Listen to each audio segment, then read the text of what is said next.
I'm here. All right. Hi. You see me? You're frozen. Can you hear me? You're frozen. Hmm. It's not? You're okay. No, you're fine. Uh, does my background look backward to you?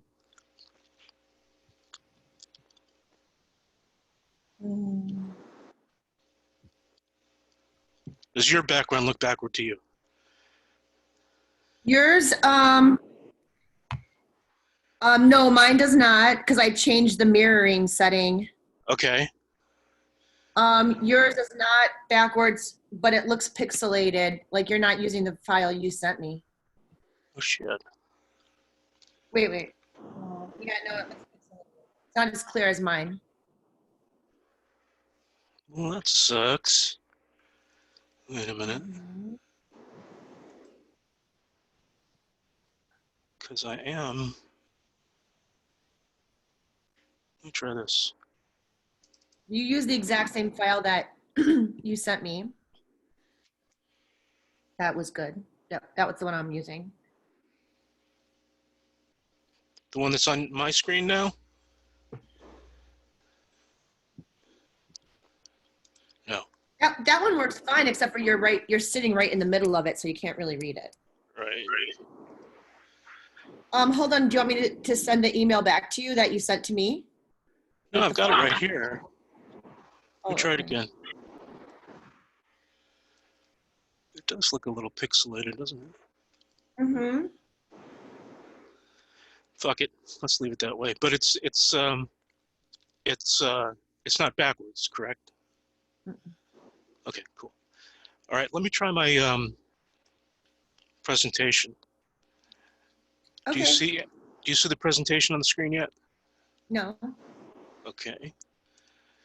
How about uh, now? What do you see? It says David has started screen sharing. Yeah. And I'm seeing the whole I'm seeing all of PowerPoint. So I just want to see that slide. I don't want to see I want to see the presenter's view. There you go. What did you hit? That works. Yeah, what I hit the right button. show me what can you go back and show me what you hit so I know? Um, Did you hit it in Zoom or in PowerPoint? in PowerPoint, I You hit hit the little I hit the little screen logo down in the lower right hand corner. it says presenter view. Yeah. Okay. So you see nothing but the presentation right now, right? Correct. And I added a slide. I remembered something we needed to do, which was this. Oh, okay. Cool. Right? Mm-hmm. Okay, now slide. Oops. Slide. Black screen. Yes. Okay. How about now? Just you. Just me, not yourself? Well, I mean, I'm in the thumbnails. Mm-hmm. Okay, hold on.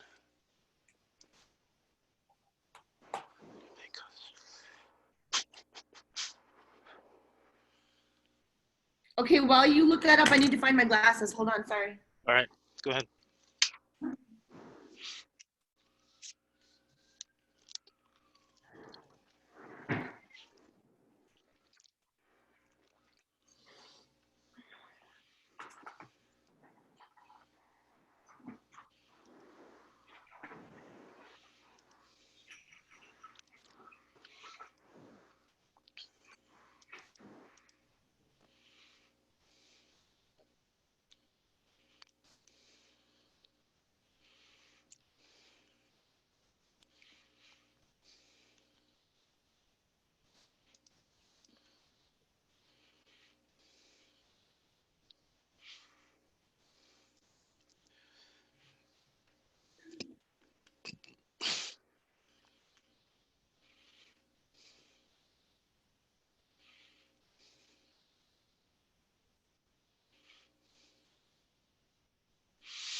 Okay, can you see the first slide on the screen? Yes. That's all? Yes. You can't see And the any thumbnail. thumbnail Yes, of I me? can.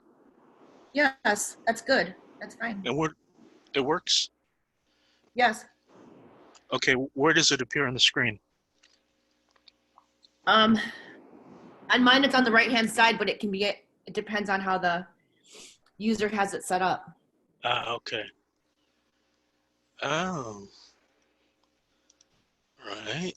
Yeah, right. Yeah, because I can do, because it's in full screen mode, and I can exit full screen, and now the thumbnails are on the top. So Okay. I usually watch it like that because then I can get to um, my other applications easier. Right. Do you have two screens or one? Just one. Okay. But if if it's full screen, then I can't access any of the other apps. Gotcha. Should I wear a bracelet? I don't think so. If you want to, you be you. It's too late. It's too late. I have so many to choose from. Okay. Uh, Let's see. What else have we forgotten? um, I, I am trying. I need to do something with my profile. But, okay.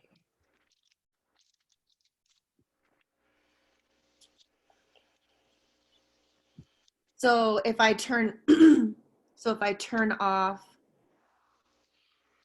um, the video, it doesn't have that sunglasses picture of me. Let's see. Oh, I see what you're saying.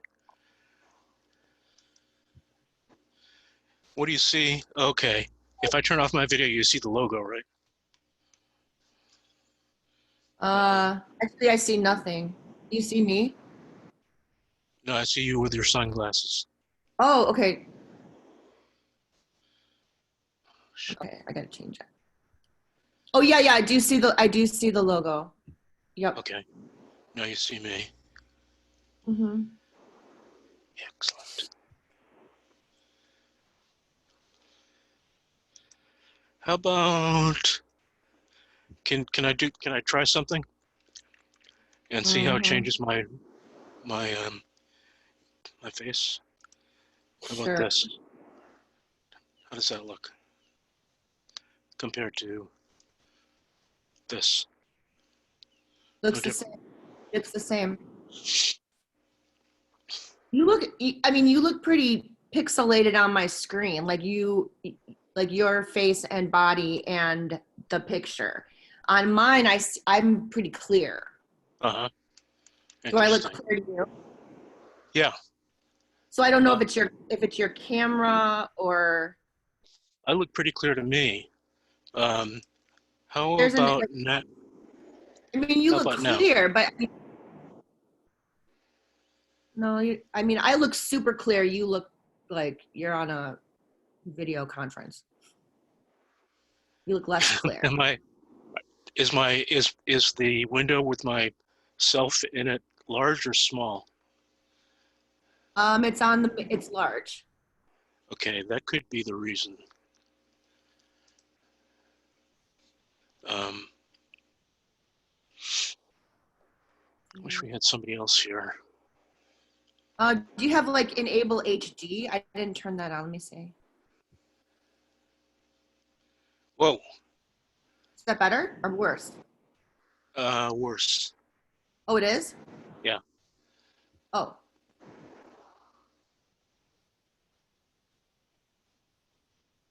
Did you change it? yeah, I changed it to HD. It's worse? Yeah. Okay. You're frozen. Oh, okay. Yeah. Turn off HD. Uh, That's much better. okay. Better. Okay. Okay. 10 minutes. What are we forgetting?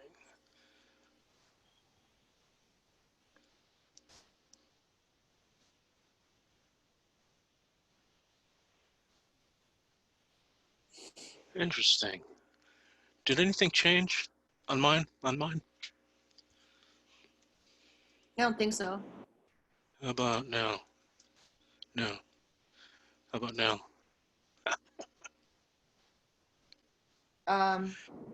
Sideways. You're upside down.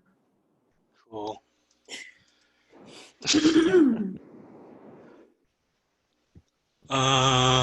Okay. Let me get rid of that. I wonder if I should have the. Okay. Still see my slide? Only my slide? Full screen? I see no slide. You see no slide now? Right. Oh. Okay, let me try this.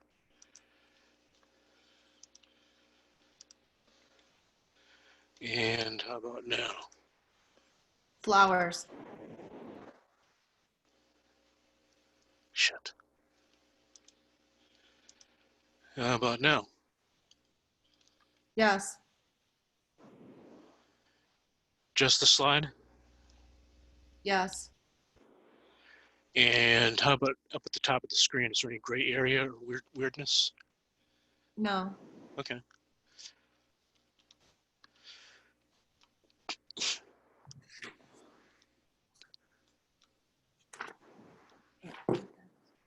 How come the chat box on this slide is black? Was it black on your screen? Yes.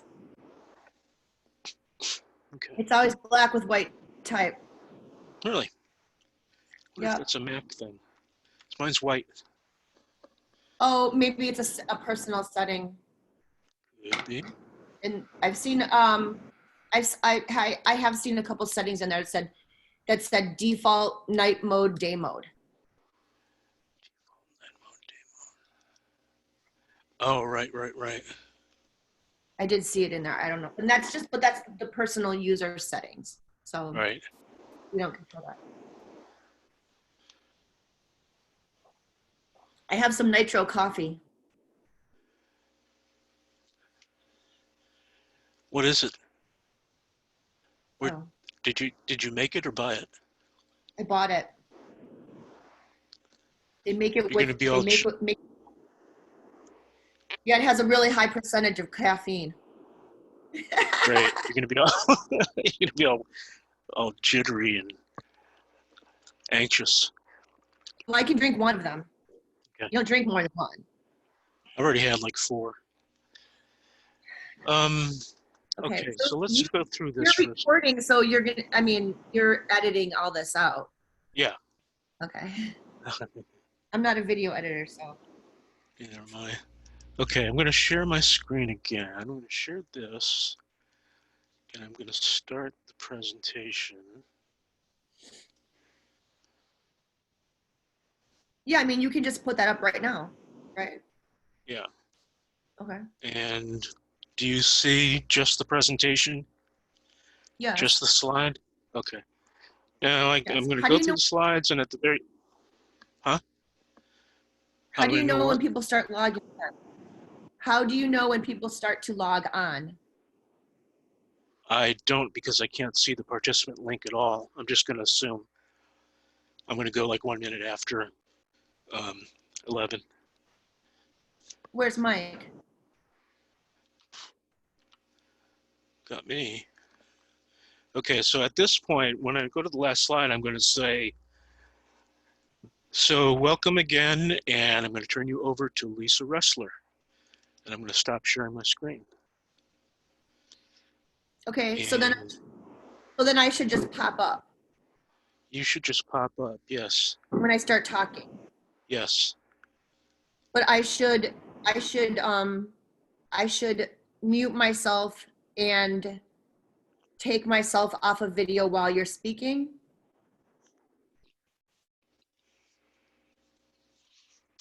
Try that. Try it now. Okay, you're off video. But I see your background.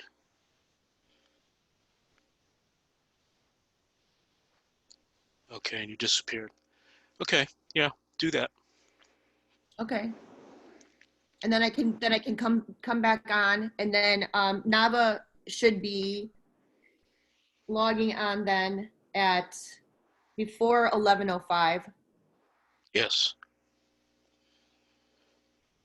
and then I can introduce her, and then I will mute myself. I'll see what it looks like. I'll definitely mute myself and maybe turn off the video. Depends what happens when she's made the presenter. And if you click on the bottom where it says participants, Yeah. in the bottom menu bar, you see where it says participants? Yeah. Yes. Okay, well, it says 2. There's us, and then there's also attendees, and it says Yes. attendees are 0. So are they Yes. logging, okay, are they logging into the right thing? Because I would think some people would have started logging in by now. They can't join until I broadcast. Oh, until you let them in? Yes. Oh, okay, okay. I've So got a little button on my screen that says broadcast, and they can't join until I hit that. So what they're seeing right now, if they're trying to log in, is please wait. okay, can you see how many people are in the waiting room? Because I saw that No. you can. Are you sure? Not that I know of. In the webinar that I saw yesterday, it said that you could see the waiting room, so you could allow people that you wanted in. Yeah, there's no waiting room in a webinar. That's a Oh, okay. yeah. Oh, okay, okay. What is this raise hand thing though? I never got that. I explained it that basically if you can, when you in the attendees list, if someone raises their hand, that just means I would like to talk. Okay. And then you can unmute them if you want for them to ask a question or for them to participate. Okay.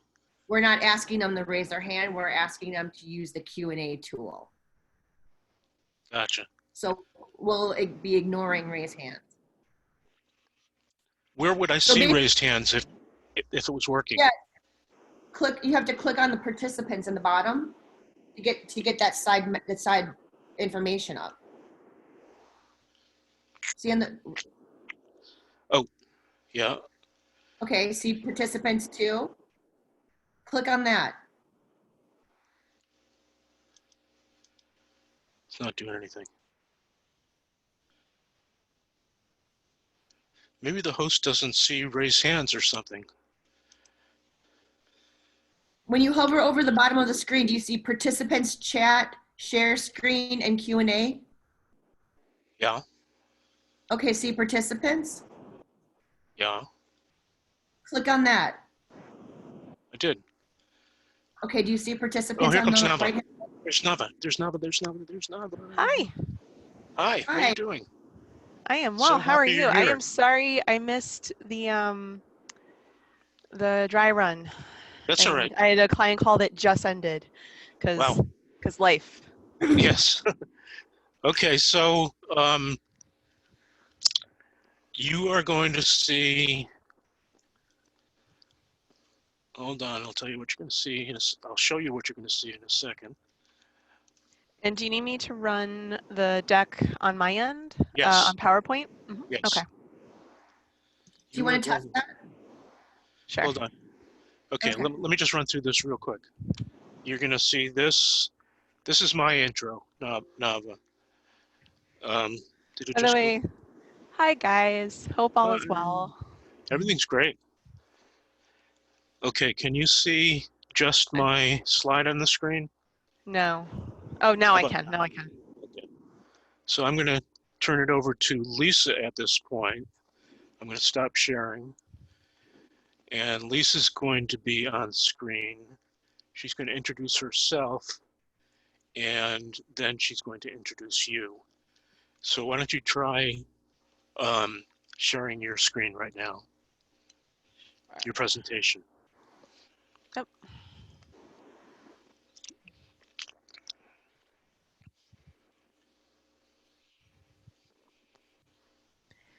Hey everybody, can you see my screen? It's awesome. Hooray! Perfect. It's perfect. It's perfect. Okay, I'm I gonna, hope by the way, this is okay in terms of using the logo and like your, yeah. okay. It's all cool. It's all Beautiful. cool. Perfect. Okay, stop sharing your screen. I am going to, Is it a problem that I don't have the background? no. My camera does a really bad job with the background through Zoom. No, it's not a problem. Just do this though, so that you don't have blinding light. I Got a have shower two, curtain? yeah, I have two doors behind me, two screen doors behind me, patio doors, so it's bright. It doesn't look good for this, so. All right, both of My you are normal great. desk. I'm going to start the conference right now. All right. All right, any reason why I shouldn't? Prayers, Go for it. last words? All right, here we go.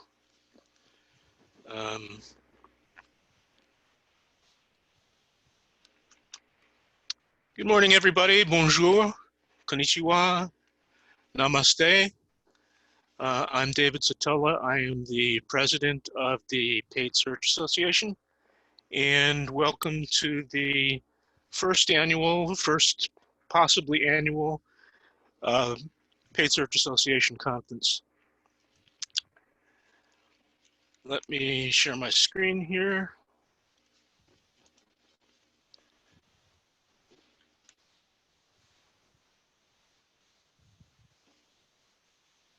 For the official welcome.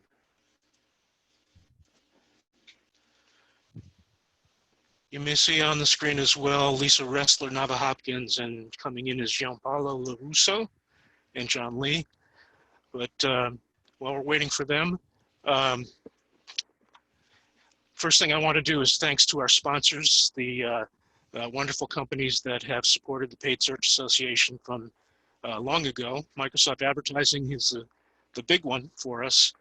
Closed Loop and PPC Editors, two very good companies, have also chosen to help us with this conference. I also want to thank the people that have put in some extra effort from the Paid Search Association board, and that is in no particular order: Gianpaolo LaRusso, who is responsible for the agenda; Lisa Ressler, responsible for the marketing; Mike Friedman, who's the executive director of the Paid Search Association, responsible for lots of bits and pieces; and me, David Sotelo, responsible for everything that goes wrong.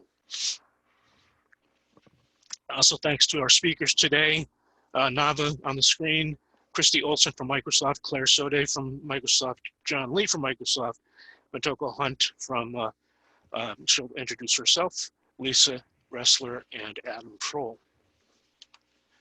And thanks especially to you. We have a lot of great attendees. I'm very happy that somewhere between half and more of you are from outside the US.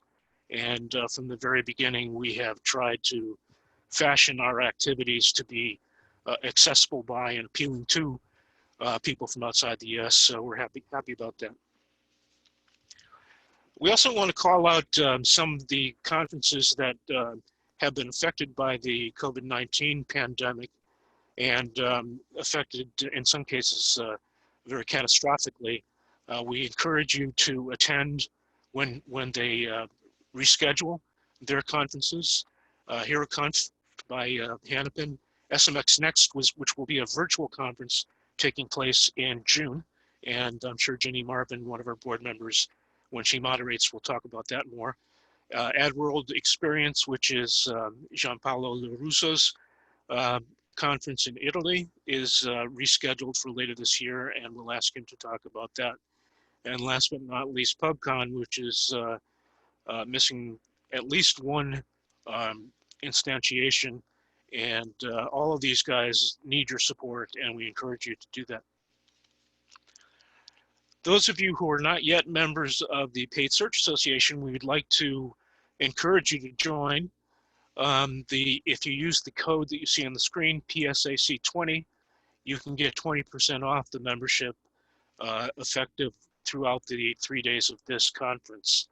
So we encourage you to do that.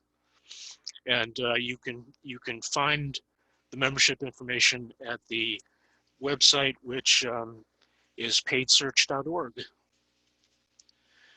Now, a couple things about the conference communicating with us and with each other during the conference. The main mechanism for attendees to communicate is using the Q&A box. You see the pointer to the Q&A down at the bottom of the screen, and then if you click that, you see the Q&A box that comes up. The chat box we've decided will be used mainly for one-way communication from the presenters and the moderators to you, the attendees. So you won't be able to type into that box, but you will be able to see things that we type to you, including links and other resources. Let me go back to the Q&A. Some of these speakers will choose to answer questions at the end of their presentations. Other speakers will choose to answer their questions at the end of the 4 presentations that will take place during the day. So if you have a question, type it into this box, and we will be choosing the best ones, and we will be proposing them to the speakers either at the end of their presentations or at the end of the 4 hours. So that is the end of the introduction. I'm going to turn it over now to Ms. Lisa Ressler, who will introduce, she will be your moderator for the day, and she will introduce the other speakers. Go ahead, Lisa. Hello, everyone. My name is Lisa Ressler, and I'm happy to be here to moderate the first Paid Search Association conference virtual. So I'm happy everyone can join. Our first speaker is Nava Hopkins, and she is the Director of Paid Media at Hennessy Digital. And her topic today is the quintessential PPC audit list. So I will hand it over to her to kick things off. Thank you so much, Lisa, and thank you so much for everyone for taking time out of your incredibly busy days to invest the time to learn and to grow. What I put together here, the PPC audit, is really meant to be a starting point.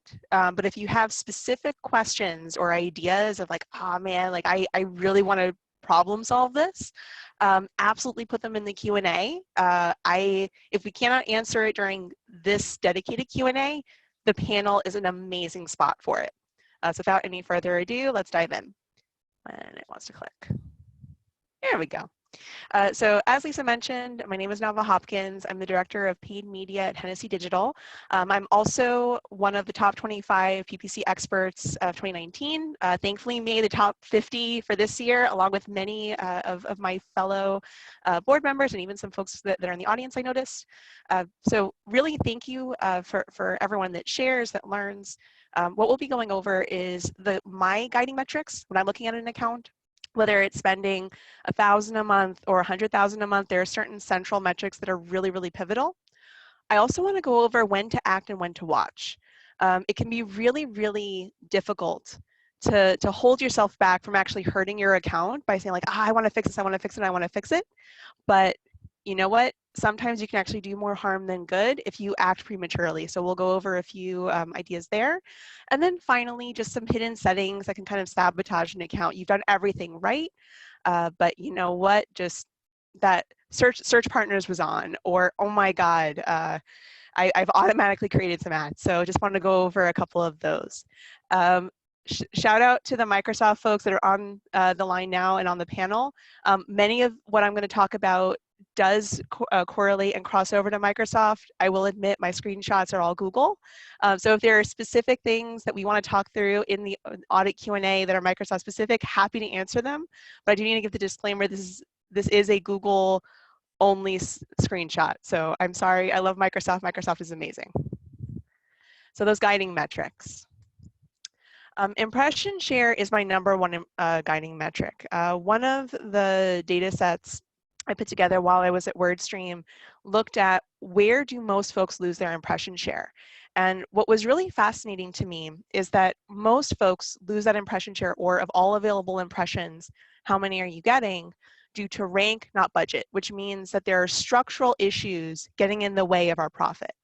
Now, if you're losing impression share due to rank, that usually means that there's something of a bidding issue sometimes, where you might be underbidding, or a certain keyword might be competing with another keyword and driving up our costs. We also want to be very, very mindful of click-through rate, because to be fair, quality score does factor into ad rank, and that historical click-through rate is going to impact you, as will ad relevance. So we do want to think about how engaging our creative is along with those keywords, and whether the keywords we've chosen, whether they're broad match or they're a 2-word phrase match keyword, are exposing us to a lot of impressions that won't lead to clicks, that therefore will depreciate our quality score and therefore our ad rank.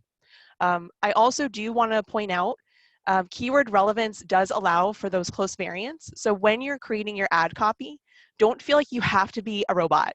We live in a world where we can absolutely create amazing ads that speak to the true desire of our prospects, not just buy my thing.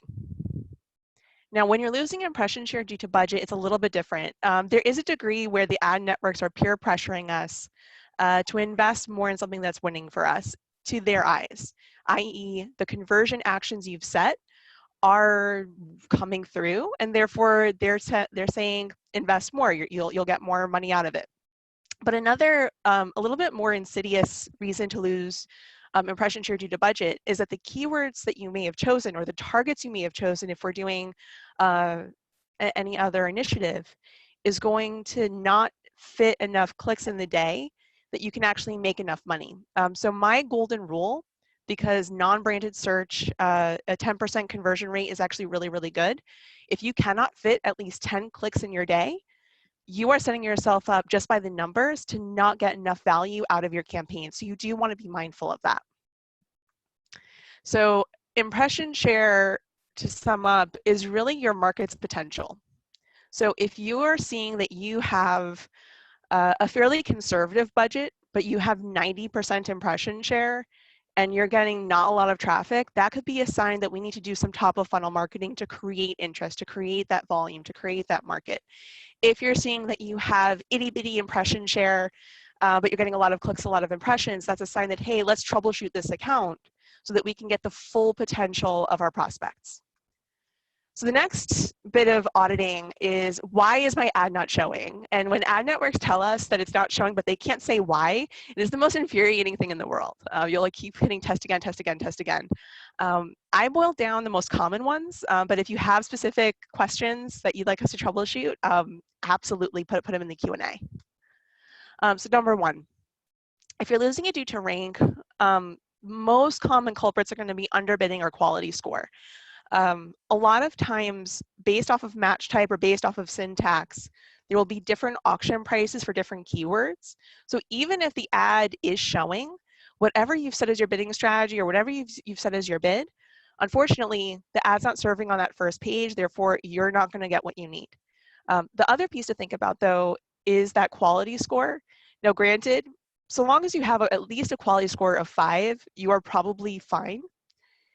When you start having that super low quality score due to either too many impressions, not enough clicks, or there just isn't enough volume, and so the ad network gets really confused about what to do with it, you are going to end up in a bad spot. One moment. Sorry, I'm still getting over a really bad cold, so the first ever recording is going to have me not coughing in your ear. So yeah, just be mindful. If your ad isn't showing due to rank, you're either underbidding or quality source. So you can actually bypass this by bidding a little bit more aggressively in the beginning. So the next reason is going to be that keyword conflict. So if you are bidding on, say, attorney and lawyer, in today's world, those actually are the same.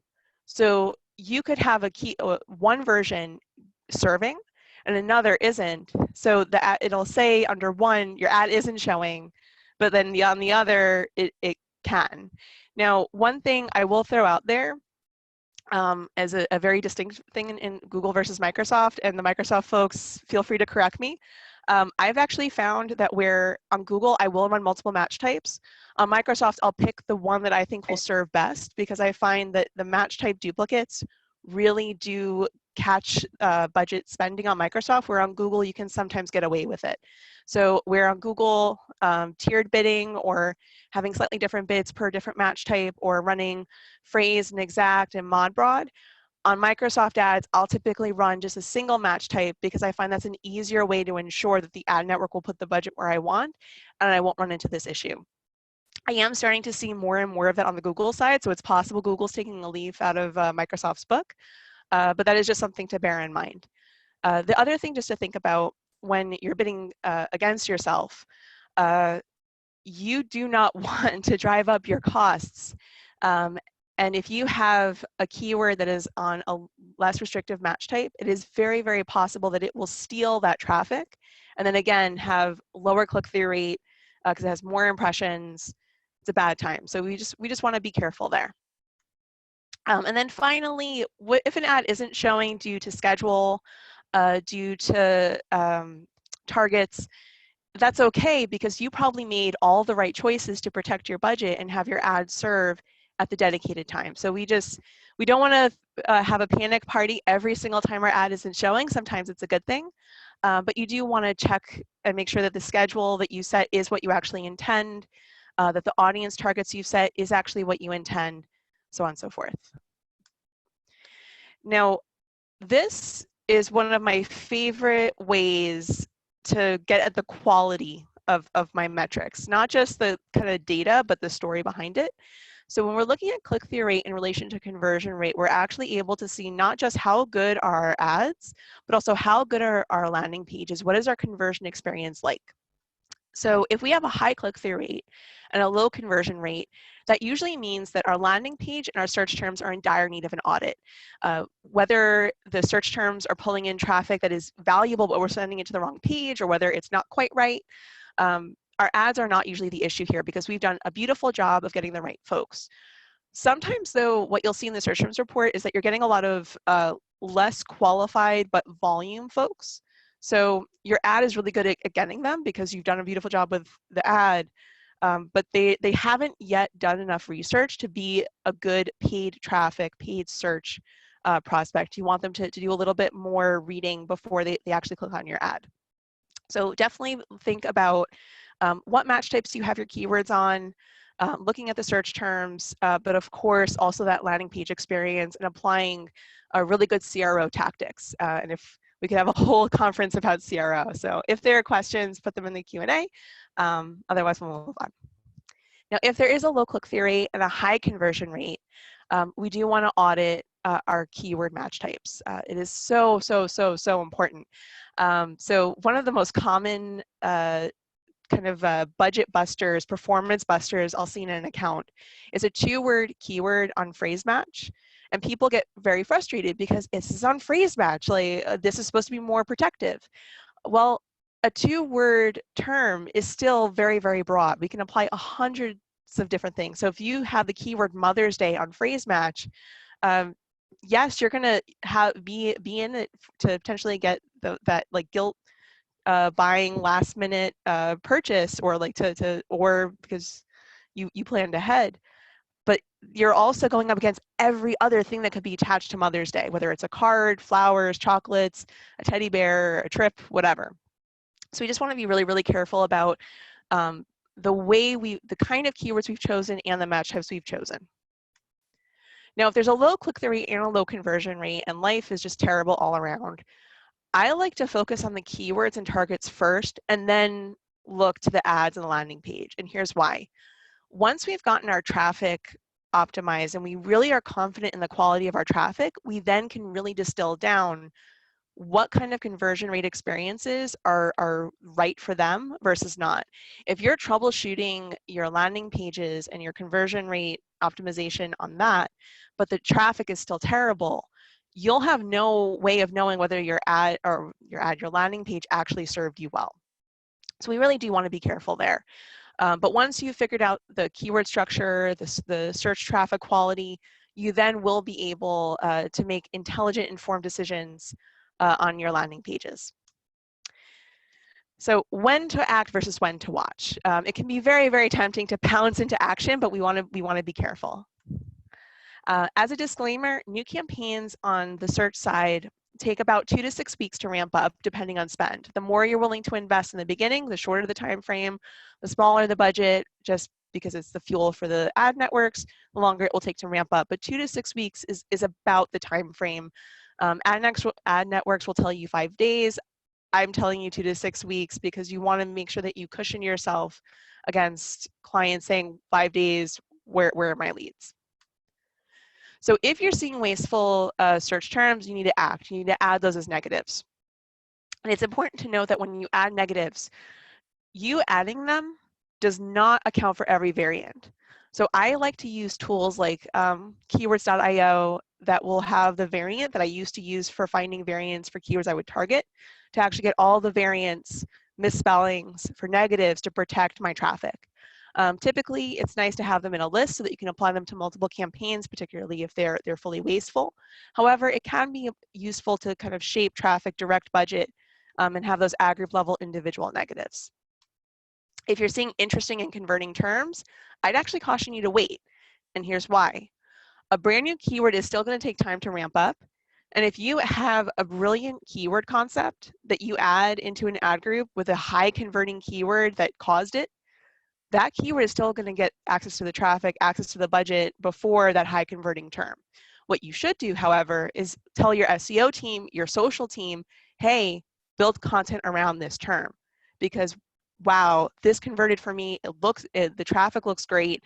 I still need to wait to see whether I should actively add it, but on the content side, go ahead, go build. Now, if you don't see any conversions, you need to act right now. Whether it's that the tag is inactive or there are no recent conversions and you have to troubleshoot your traffic, whether you have duplicate conversion actions or duplicate tags, we need to problem solve this. So if you see 0 conversions, we need to troubleshoot those conversion actions and how we have those mechanics set up. Now, if you see that learning status, we need to wait. As I mentioned, ad networks require at least 5 days of no budget or bid strategy changes if you are running a bidding strategy. Now, even if you're doing manual bidding, you still want to give at least those 5 to 7 days for the ad networks to understand what is doing well, what is not. And if you see no metrics, but all is approved, well, we have to act. We have to check our bidding strategies and our negative conflicts and our targets. Helpfully, ad networks will actually alert you with that little symbol at the top if there is a negative conflict. But I also really encourage you to check your bidding strategies and see if the bidding strategy is actually making you underbid based off of all the flux that is going on right now. I've actually been pulling a lot of campaigns off of bidding strategies to kind of detox amidst COVID, and then putting them back on. So just bear in mind the bidding strategies that may have worked for you before, you might want to evaluate. Now, as this kitten amidst pigeons is hidden, we want to be very, very careful there about budget busting hidden settings. Auto-applied ads and extensions. So at Hennessy Digital, we work with a lot of lawyers. Lawyers need to approve everything. So we really want to be careful about what we allow ad networks to auto-apply versus what do we create ourselves. I actually don't hate a lot of the ads that come out of the ad networks. They perform average. So if you're an average copyright, it's okay to delegate because it's built off of a lot of the creative that you've already built before. Where you'll get into trouble is if you have to run all creative past your client. Also, you will have 14 days to approve it. So, excuse me 1 second. So if you couldn't be bothered to check it within 14 days and it gets auto-applied, you still can pause it. But I do just want to make sure that you all are checking that it's turned off if you do have those really strict client ideas. This does apply for extensions as well, but just want to give that disclaimer. Did you intend to start a smart campaign? Smart campaigns can be valuable. I actually had a conversation with a paid search practitioner who tested them in super local markets, and they perform well. I don't trust smart campaigns, and I find that it's very easy to start a smart campaign. I highly encourage you to check every single drop-down menu, every single link when you're setting up an account or campaign to really make sure that you've created what you intend. Because if you start a smart campaign, you're not really going to be able to change it back into a normal campaign. Granted, a smart campaign account can have regular campaigns. You just want to be really, really careful. Choosing your bid strategies. Notice how selecting a bid strategy directly is not recommended because we can't be trusted to choose our own destiny on bidding. You really do want to be careful about what bidding strategy you select and really make sure that you are not depriving yourself of the bidding strategy that will serve you best. This goes doubly on goals, but I just want to make sure that everyone is checking and applying bidding strategies that they truly, truly believe in. The final thing I'll bring up is just hidden conversions. Not every business is going to be lucky enough to have someone who can help them get conversion tracking set correctly. Phone calls, driving directions can be signs of profit. And so if you're not seeing the full picture on conversions or you're not seeing everything tracked, I really do encourage you to segment by click type and get an idea of where your traffic is going. If your traffic is going to a place that you know you're not set up to profit off of, we want to make sure that we're adapting our messaging to encourage the types of interactions we want, and B, checking with our infrastructure to see if there are leads coming in that we just didn't get credit for that perhaps are inflating the conversion volume. Now with that, I'll happily take any questions that came in that we have time for. Hey, Nava, can you hear me? Yes. Yes. Okay. Yes, I have a really great question. I think a lot of people are wondering about what type of a bidding strategy should a new company use, or should companies use for new campaigns when they don't have any history? Where's a good place to start? So my favorite is maximize clicks with a bid cap of 10% of what the budget is, for the exact reason I shared, that you want to be able to fit at least 10 clicks in your day. And so if you cannot fit at least 10 clicks, you're setting yourself up to fail. The reason why I like maximize clicks with that bid cap is it will teach you what keyword concepts will fit your budget and which ones won't. Another bidding strategy I actually like, and a lot of paid search practitioners roll their eyes at me when I say this, is I actually really like target impression share, again, with a bid cap and going for a very specific spot at the top of the page or percentage of time at the top of the page. The reason why I like that is it will actually help me understand what auction prices I can reasonably expect going forward. So if I need to benchmark myself and benchmark ideas, I can arbitrarily pull some numbers out, and I can use tools like Keywords Everywhere, SEMrush, the planners on Google and Microsoft. But I actually like that bidding strategy to give me very practical in-market numbers and in-market ideas for what it will cost. One other thing I'll throw out there, if I'm truly not sure what will work and what will happen, dynamic search ads can be a very powerful way to learn how your people search, so long as you set the proper exclusions, proper negatives, and again, making sure that you have bid caps in place because you don't want your spend to run wild. But all of these are tactics that can help you benchmark yourself, give yourself really a practical roadmap of what will fit and what things will cost. I think we have time for one quick one, which you touched on. What is a good target impression share? So a good target impression share, I consider 75% good.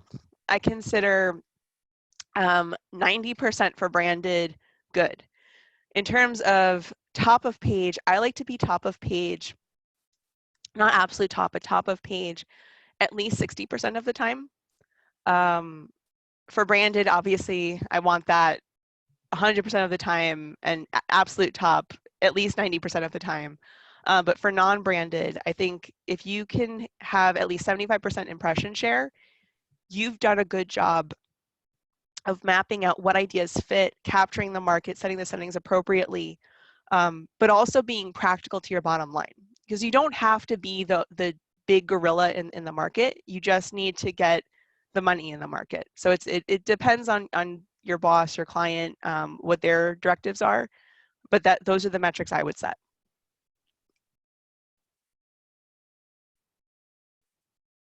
I'll throw it out there that throughout this whole thing, I've been watching John Lee smirk every time I say a thing, and I'm like really terrified that I've said something that will anger the gods of Microsoft. Well, I don't think I'm sure he's accepting of all search platforms, although I can't speak for him. I think we're waiting on Christy to join us for a second here. So do you mind if I ask you another question? Do I mind questions? Give me all the questions. Yes, give me questions. Can you hear me? Oh, yes. Should I exclude regular keywords that are used in other campaigns? From a DSA campaign? Unequivocally, yes. I was waiting for the rest of the question. So here's the rule on negatives. If you are covering multiple parts of your service, but like there could be keyword syntax overlap, you will want group level negatives. If you're running a DSA campaign, and it should be a campaign, you want to have every single one of your keywords added as both a phrase and exact match negative, unless there are certain instances that you might want to see like which performs better, because sometimes DSA will bring you the traffic cheaper and you could be undecided. But absolutely, at the bare minimum, you want all of your keywords on exact match negative, if not also phrase match negative. Shout out to the Microsoft folks. The reason why I always say phrase match negative instead of broad, Microsoft doesn't have broad match negative, and so a single word on phrase match negative will behave the exact same way as a broad match negative. So when you import your campaigns over to Microsoft and you take advantage of all that additional impression share, you want to make sure that your negatives carry over. Also important on those imports, both Microsoft and Google have DSA.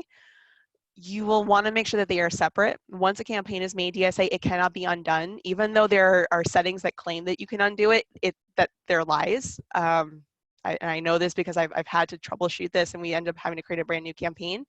Always make DSA a separate campaign. Import it over, test it out, see how it does on Microsoft, but you want to make sure that it is a separate campaign, because it can also, a DSA ad group can actually tank a Google campaign. So you really want to make sure that DSA is separate from your traditional campaigns. I'm intentionally giving extra props to Microsoft so that we can herald in Christy. Excellent. I love this question from Ken Chang. I'm curious myself. What are your thoughts on improving phone calls? Phone calls, perfect. So yes. One thing I like doing is, and this is actually like a weird trick. So if you have a vanity number, and I'm probably going to kill the trick by sharing it with ad networks on the line, is if you actually include the vanity number as a call out, granted, you're not going to be able to track that the number was called from the ad. You can at least see that it was shown. I also like saying, speak to our experts, call in the actual headlines. For those of you that have your GMB or your Google My Business synced to your Google Ads, you can take advantage of local search ads. I love them. They're a lot cheaper than call-only ads, or call ads as they're now called. And what's nice about it is that you actually can get the person to call right from the map pack, so you have one of those spots in the map pack. Yeah, just tell the user what you want them to do. If you want them to fill out a form for a quote, speak to our experts, call our compassionate team is here to help. Like, tell them what to do and they will do it. If you're wishy-washy, they're not going to do it. Makes sense. Does the exact match percentage affect quality score? Can whoever asked that explain what you mean? Like, do you mean the amount of times a keyword matched by exact, or do you mean by like, what do you mean? I cannot answer that question. Can whoever asked that send in more details And we can maybe as a panel address it, because I actually would love for the ad networks to be able to speak to it as well. I can tell you click-through rate is going to be a factor. Ad relevance is going to be a factor, but close variants apply to exact match as well. So sorry to interrupt you. Does exact match impression share affect quality score? Yeah. Not to my knowledge. I'm also seeing John Lee shake his head, so I feel comfortable saying no. This is the best cheat sheet, by the way, John. If you want to like chime in, please do. Yeah. Again, I would have to verify to be 100% confident, but I don't believe that the impression share metric in and of itself is going to be driving quality score up or down either way. Well, John, I'm glad that you chimed in, because we're going to, we're happy to skip ahead to you to speak right now as in place of Christy. Your topic is strategy to capture new and emerging searches. And John Lee, I'm so excited he is here today. And he's a learning strategist at Microsoft Advertising. And he pretty much knows everything about Bing ads and Microsoft ads and others as well. So thank you. Welcome, John. Wow. Thank you. I don't know about everything. If I ever know everything officially, my life may be bored. I love learning. So let's jump right in. So as the title implies here, ignore the cheesy stock photo, but strategies to capture new and emerging searches. What does that mean exactly? Well, I'll get into it a little bit, but the world of search is constantly evolving, and how do you get yourself out of a pigeonhole, assuming that you are in one, and in a position to capture net new search interest? So that's really the crux of what I'm going to talk about today. So I love word clouds. I actually discovered a fun little app for PowerPoint to make a word cloud. Didn't know that existed, so that was fun. Again, always learning, right? Case in point. But some of these words, right, we're gonna see these throughout my presentation. I think I missed one big opportunity. I realized after I'd already done the word cloud that I used the phrase gold mine repeatedly and completely neglected to put that in my word cloud. But fluidity, flexibility, adaptive, scale, learn, auto magical, if you will. Those are what I need you to be thinking about, right? How can you be flexible and get yourself out of a fixed mindset with your campaigns and put yourself in a position to grow and learn? So the path we'll take to get there, one of my favorite questions is the keyword dead. The idea of tending to the whole forest, a section on taking action, and then we'll recap with some key takeaways. So putting on my learning specialist cap there. Is the keyword dead? So I included this here more as a tongue-in-cheek sort of thing, because no, it's not. And my opinion is, please stop asking that question. When the keyword officially dies, you will know. Google will tell you, we will tell you for Microsoft Advertising, right? When that day comes, you will know. You will not be left wanting for information. So for the time being, sure, targeting options that continue to expand, the variety is insane, but keywords still matter. However, I think you need, well, I don't think I know, you need to shift your mindset to search queries matter more. And that's really the currency of what's happening in search. Always has been, but even more so today than ever. So all the search queries, right? There's billions of them every day. 20% of those are new. Do that math of just a billion. That's a lot of queries that are new. So how do you capture that query data? What are you doing with that query data? And more importantly, how do you make yourself open to new query data when it comes?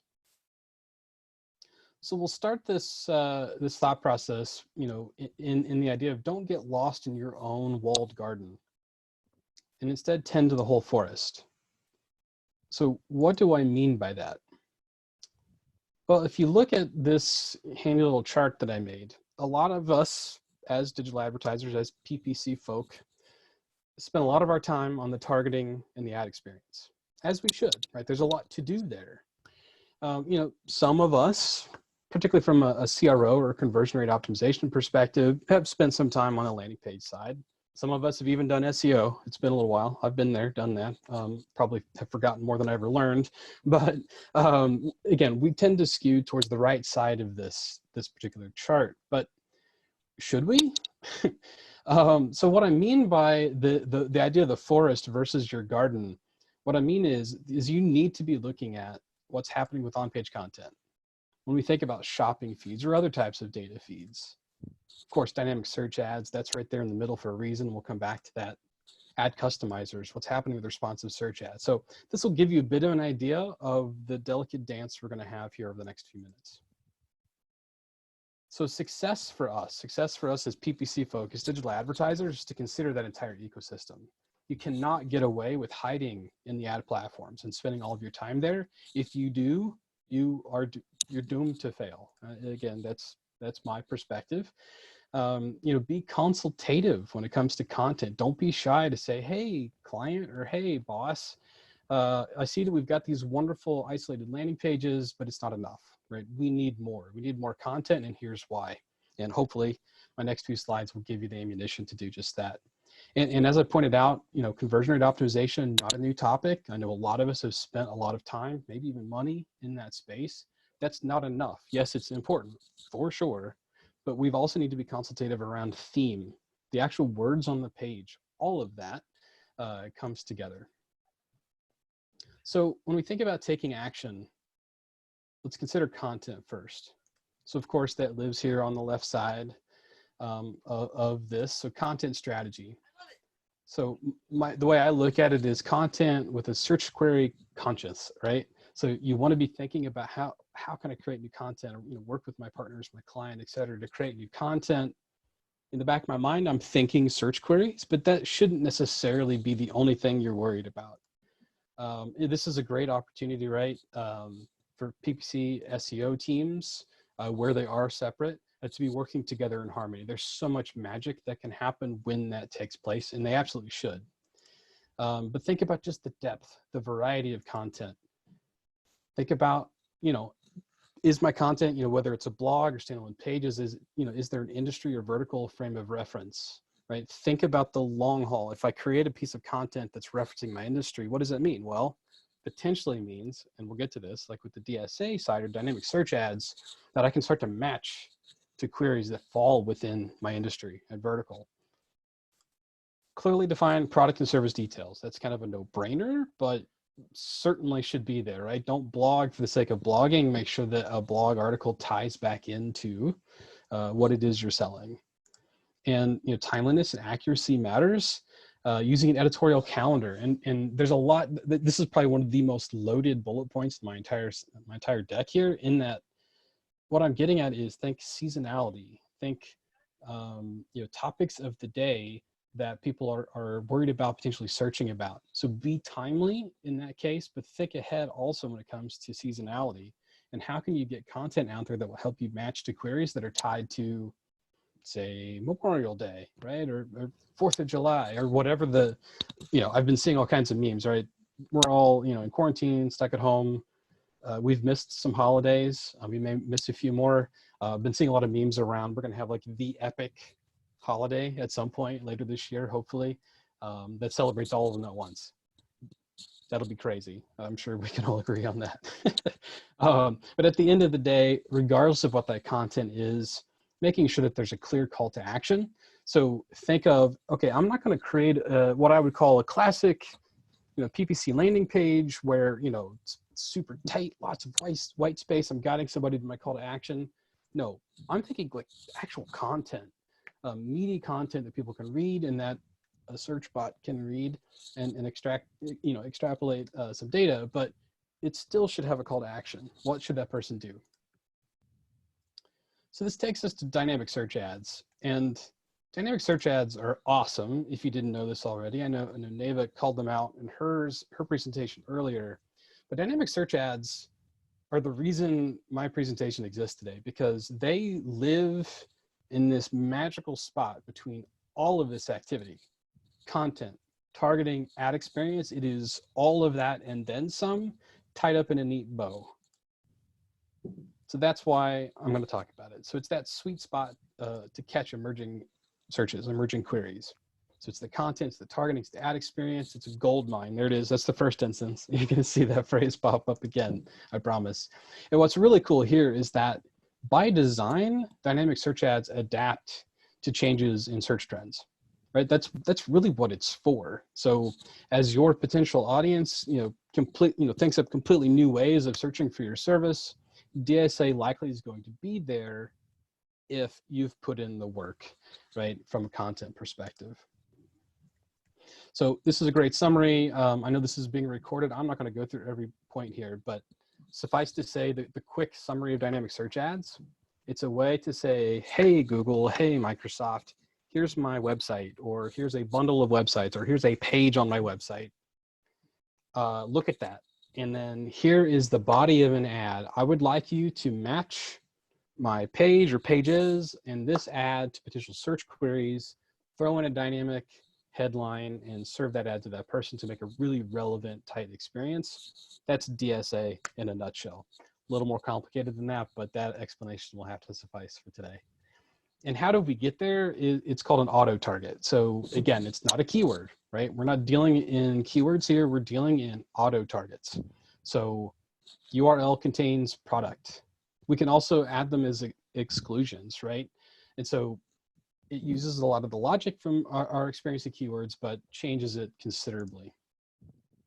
And here's a really rough, simple scenario. So, potential auto targets, which, again, could be in separate ad groups, and I would recommend that they are, having that catch-all, right? Okay, all pages, or at least the pages I want you to look at, excluding a few, just as that safety net, right? That catch-all, a broad category, a specific product or service type, and then maybe one page, right? So think about this nice, neat funnel. You could just as easily supplant a shopping example here, right? If you think about how product groups and that bundling strategy works, it's a lot of that same logic, and it goes deeper than that as well. You should also think about this from a bidding perspective too. Bid low on your catch-all, bid high on those super specific auto targets.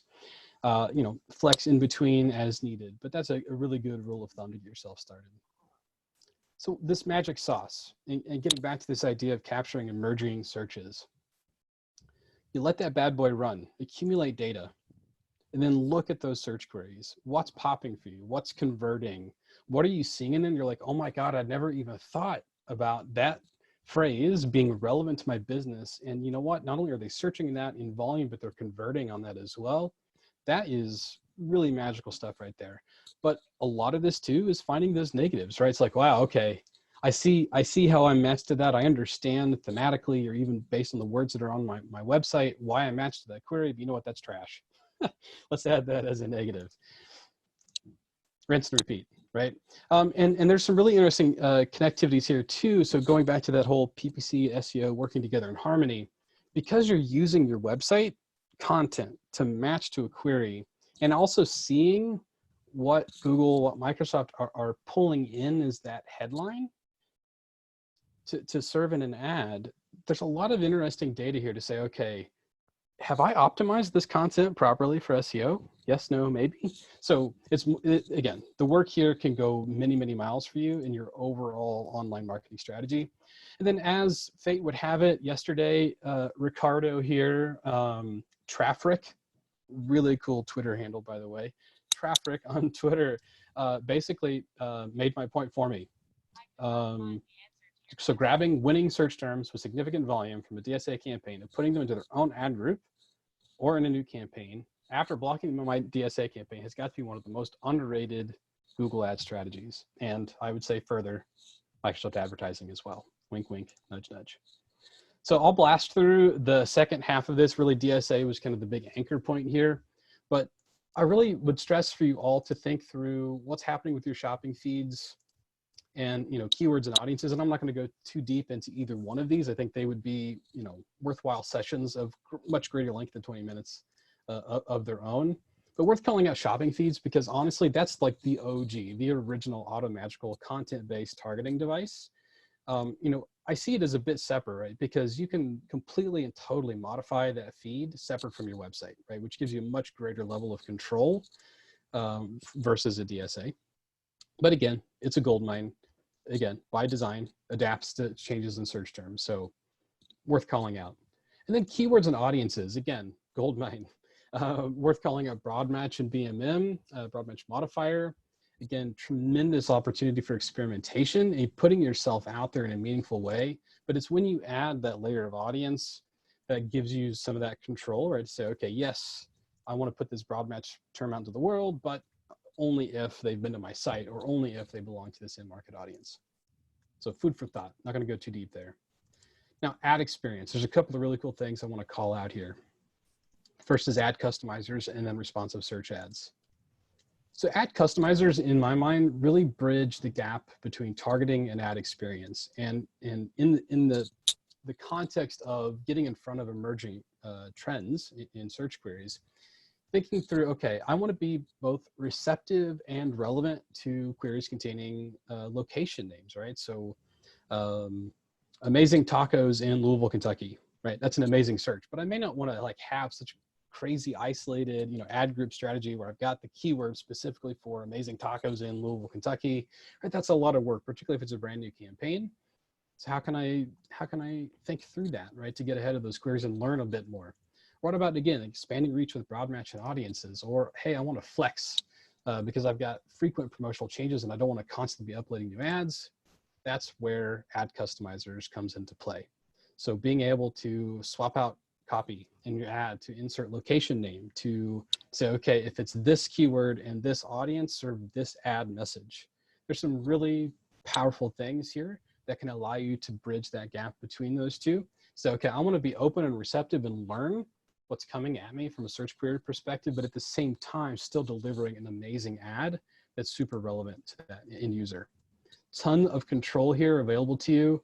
The audience ID piece, I think, is magical. The last I checked, still Microsoft Advertising exclusive. Got to put that plug in there where I can. Responsive search ads. If you're not using RSAs yet, shame on you. I know that they came out hot and fast on the Google side, kind of got a bad reputation because people saw click-through rate spike, but they didn't necessarily see conversion data follow.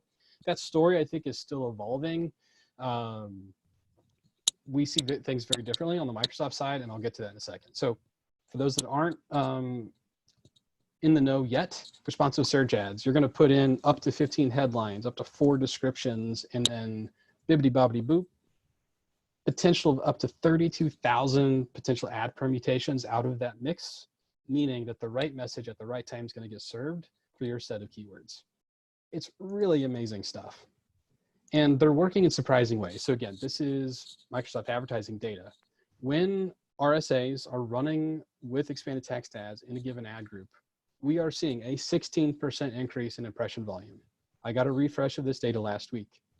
I'm on the team that discusses this product feature every week. So this data is accurate and up to date. 16% increase in impression volume when they're in place. A 7% increase in conversion rate and an 8% decrease in cost per acquisition. If that didn't just blow your mind, I don't know what will. But the bottom line here is that RSAs are providing an ad group lift. Why is that? Well, RSAs, because all of that, those headlines, descriptions, etc., can dynamically shift. But to match the query, it means that your RSA can actually enter auctions that your expanded text ads couldn't because they weren't relevant enough to make that auction. Let that sink in. That's a big deal. So if you're not using RSAs yet, please do so. So quick tips. Make sure you're including as many assets as possible, at least 8 to 10 headlines, at least 2 to 3 descriptions. Should go without saying, but worth including. Make sure the content is distinct. Avoid repetition. Make sure you've got variations for brand, your calls to actions, benefits, keyword inclusion, right, in the copy. There's a lot of ways that you can go there. Make sure you include important disclaimers or legal statements. Only pin them if absolutely necessary. And I'll stress that, right? I think people really lob on to pinning because they feel like it gives them control. Recommendation is, if you have to, okay. If you don't have to, let it run a bit. see what sticks. You might be surprised, and your assumptions may get myth busted. And then, of course, write headlines and descriptions as complete thoughts, because they're going to get willy-nilly swapped in and out in different orders. And so make sure that they are complete thoughts. Our good buddy Brad just posted this article last week. Again, a really strong deep dive on the Google side data. But the second half of the article is all about ad writing. It's specific to responsive search ads. It's really amazing stuff. So highly recommend that article. And I promise, just because he gave me a lot of this information several weeks ago in a one-on-one chat, that, like, again, those tips work just as well for Microsoft advertising. It's really, really solid stuff. Phew, I'm out of breath now. Key takeaways. Keywords aren't dead. Search queries are more important. Focus on the entire ecosystem, right? So think of the forest, not just your garden, your little piece of that. It's the content, it's targeting, and it's the ads.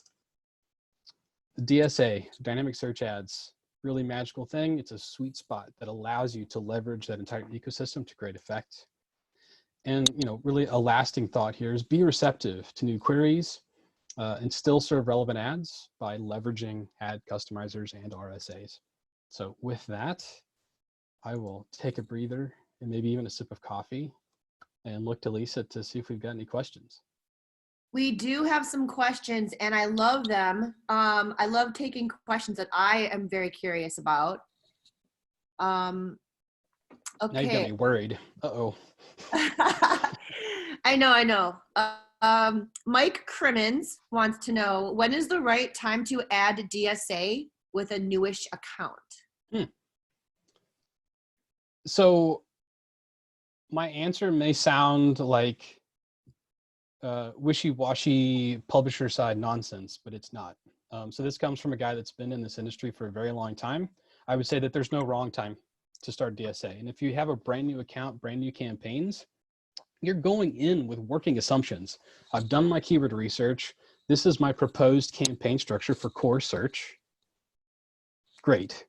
Also set up a DSA campaign based on some working assumptions. Run them both in tandem and then learn, right? You're going to learn from both, and there's going to be information flow both ways. When you think about negatives, of course, that's probably the biggest one. But I would say there's no wrong time. And if I were to build out a campaign today, I would likely install both from the get-go.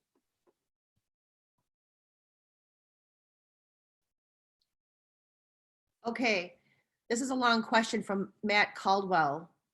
With so many, basically so many options for RSA, does limiting headlines with lower impression campaigns make sense? Hold on a second. The thought being that to find the right ad and without the impressions to cycle through all the options, it could take forever. It potentially could. And so what I would say here is, if you have an ad group, they're like, you know, I think there would be benefits RSA, but it's low impressions. I would say to put yourself, you put the right foot forward, or the best foot forward, I guess, it's the better phrase there, is don't test multiple RSAs. Like, start with one. And try to, you know, put as many of your great best ideas into those headlines and descriptions, and just roll with that one against your expanded text ads and see what shakes out. I think that it is a valid concern. What I'll say though is that I don't have any visible into what's happening on the Google side. I do have visibility into what's happening within Microsoft advertising. That algorithm is getting updated pretty much weekly. It is some of the best tech that we have running today. That's my opinion. I don't, others may have different answers, but like it's really doing some amazing stuff. And so I would say what may happen is that a handful of those headlines, a handful of those descriptions will likely gain traction pretty quickly. And you might see those pick up and be in rotation consistently, and others just fall off, right? So it's a long way of saying, don't stress about it. Limit yourself to one ad in a low impression scenario, and the rest likely is going to shake out in the wash. I think that's great. I'm going to study your tips for sure. So thank you so much, John. Pleasure. We have Christy Olson ready to present Microsoft data for COVID-19 changes in different verticals. I'm so excited to learn more about this. Hi, Christy, how are you? 1 second. Am I unmuted? Yes.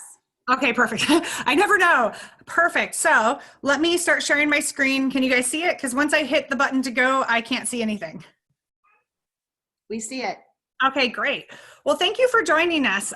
We had a little bit of change up in people today. So you'll see there's two Christy Olsons, myself, but it's really Joe Ververka, who's from our Advertising Analytics and Insights group, who will be joining us to talk about some of these really interesting insights we're seeing from across Microsoft advertising and search trends. I have to say, I think the word unprecedented might be used one too many times today. I don't know if you're sick of seeing emails that have that come out. I know I am, but it really is a bit crazy of the changes we're seeing across the board in terms of consumer behavior shifting, search trend behavior shifting. And so with that, I'm gonna hop right on in. Oh, okay. Now I'm having the fun of, okay. So one of the things I will bring up is we're going to go into, and Joe's going to help me with, a lot of really in-depth insights into some specific verticals. Within that, there's going to be some things you want to take away from this. And it's the fact that across the board, there's always things you can do from an account health standpoint for just making sure that you've got your basics set up and ready to go. And the basics meaning that you've lined everything up, you've got a strong, solid foundation, you understand your strategy, you understand your KPIs as you get going, and really just thinking about prioritizing, optimize smartly. Then because of COVID-19, we're actually seeing a huge shift overall in some search trends and search behaviors. It's going to be giving you a lot of new opportunities to reach and advertise consumers who are looking in ways they might not have looked previously or prior to COVID-19. And then there's immediate strategies you can take and restoration strategies. Now, when you think of restoration strategies, it's really thinking about what you need to do to prepare for the post-COVID-19 timeframe. So once some of these restrictions ease up in terms of stay at home, shelter in place orders, how do you then make sure that you're doing everything you can to reach the consumers at that point in time? We're not going to go in depth into each of these categories for every single vertical. But what I do want to let you know is Joe is going to be sharing with you a handful of really high level insights. And we have an entire COVID-19 section of the Microsoft advertising website. When you dive into almost, not quite all, but most of the PowerPoint decks there that go into verticals on a weekly or bi-weekly basis of the insights that we have, they will include strategies that fall into these four categories. What should you be looking at for your vertical based on account health, new opportunities, immediate strategy, and restoration strategies? And it'll give you some areas to look at where you have opportunities based on the trends we're seeing within the account. Toward the end of the presentation, depending how we land on timing, I also have a handful of the opportunities at a high level of what you can be looking at for the immediate strategy and restoration areas. So with that, Joe, you want to unmute yourself? Yes. Perfect. Can everyone hear me? You're good. Awesome. Can everyone hear me okay? Hello? Yes, we Can you hear me? Yep, we've got you. Okay, awesome. Thank you.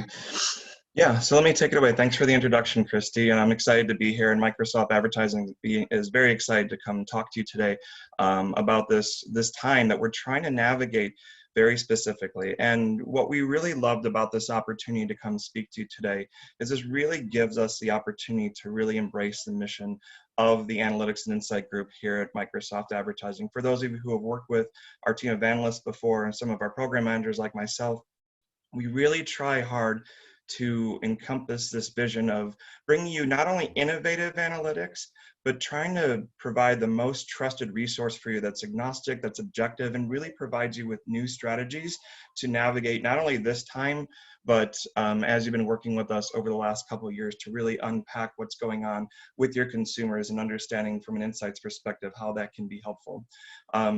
Our mission is really to drive that sophistication and illuminate those opportunities. So how can we uncover that, right?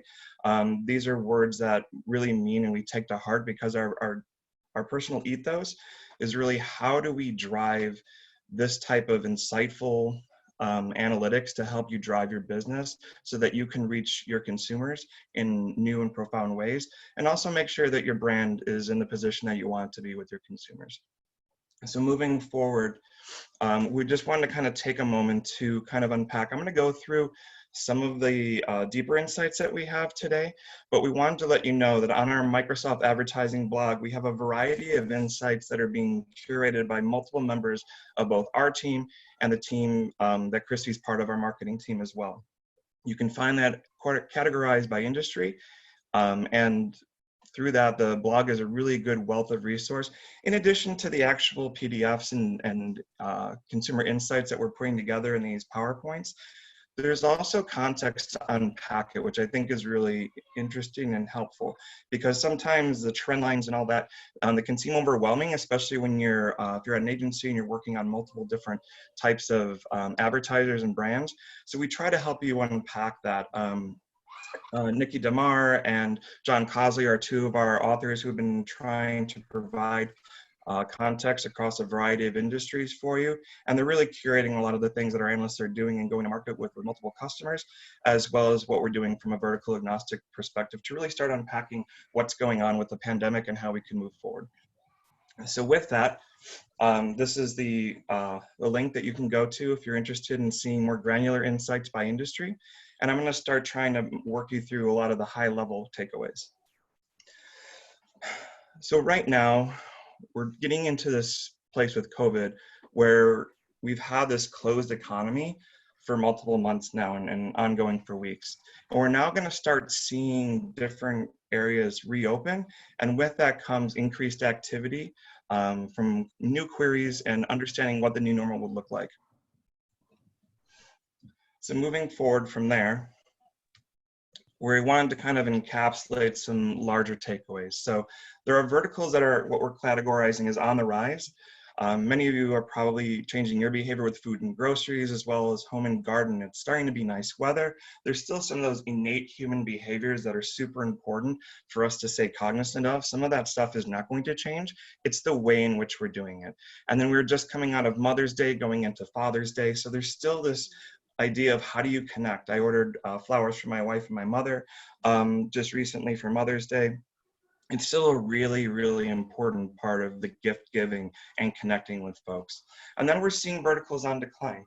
You can understand that with real estate, there's the stagnation of even being able to go and visit a home to see if you want to buy it. In addition, with travel, we're starting to see an uptick for the first time in travel in different pockets. But for the most part, we're trying to understand when is it gonna feel okay for people to start traveling again? And that's gonna mean different things in different ways. And as we kind of go forward over the coming weeks on our blog, so keep checking back, we're gonna start diving into that consumer behavior. But right now we're really trying to understand what the marketplace is looking like and how those shifts are happening. And then you're seeing regional affinities, right? Arts and entertainment, dining, nightlife, again, occasion, gifts, and also vehicles. There's a lot of activity and new behaviors kind of unpacking in auto based on both pre-owned parts and services as well as what's going on with tier 1 and 2. So it's really critical to start understanding what those different changes are if you have brands or businesses or advertisers in those different verticals. So moving forward, we're starting to see these trends that kind of break down by region. Most specifically with food and grocery, we're seeing a larger uptick in California. And we're starting to see these larger percentages come through from these different regions and seeing click growth, not only from the supply side with the queries that are being executed, but on the demand side being clicks and advertiser performance, we're starting to see an increase in that as well. So we're seeing the advertisers snapping to what the consumers are doing, and those advertisers that are taking advantage of that are able to really push through and see some great opportunities for the business. We did see some search growth subside in April, but statewide, as these different places are opening up, the different states are opening up, we're starting to see that change moving into April with the refresh of just today that we looked at some data and incorporated that into this presentation for today. So moving forward with a different region and understanding what's going on in North Central, right? We are seeing a lift there, but it's not as large as some of the other places.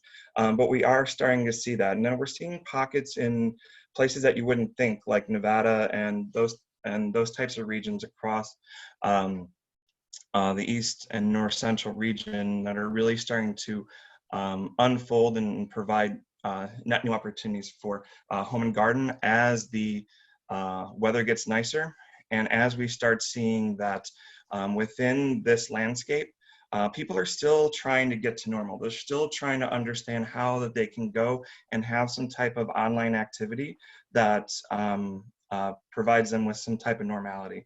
I know for myself, this rings true for me as well. I'm looking forward to figuring out how I can plant my garden with vegetables and herbs and that type of thing going into Memorial Day holiday. So I think you're going to start seeing that with different pockets here and there. And then finally going on to our next section, occasions and gifts. I know we're actually in the heart of some shopping there with Father's Day and Mother's Day coming in. We did see this kind of going down in certain areas. I think part of that could be to, if I kind of read between the lines, due to the high unemployment numbers and that type of thing. There might not be as much wealth around to invest in gifts. But overall, we are seeing searches reverse that downward trend, and we've seen an uptick in April going forward in Mid-Atlantic. And then let's start unpacking real estate and travel to get a little bit more specific on what's going on there. In the Mid-Atlantic, you can see that there was a decline on average from March to April. But it's also really important to know that we are seeing this across the nation in pretty significant pockets. So we're going to keep watching that. And as I mentioned, keep watching the blog for us to continually update this information and understand how you can take advantage of this vertical is important to you. And then finally with travel, it's really important to understand that we're starting to finally see a little bit of an uptick, but it's still kind of in that negative delta range when you start looking at year over year, as well as that long to short term moving averages. So definitely keep an eye on travel. It's gonna still be to be known, to be uncovered, and understanding that during these types of opportunities where you see month over month searches going down, that's not going to be the same way forever. So keep an eye on that. Reach out to your account teams. They're having my teams looking at this weekly to understand where the upticks are in different subverticals, and understanding in OTA, we finally saw the first uplift across subverticals this week, which has been really, really encouraging. But then again, it's still down significantly. Until folks have a place to travel to that feels safe, we're probably going to see this continue to stay kind of on the decline year over year. But as people gain more confidence in what's going on, start feeling more normal and getting out there, we can see that probably increase with either staycations or understanding what local travel looks like, especially if you're working on a global brand that might be working in the UK or Europe, and people have the opportunity to move to different regions in that area too. So then what does this look like from a geographic perspective?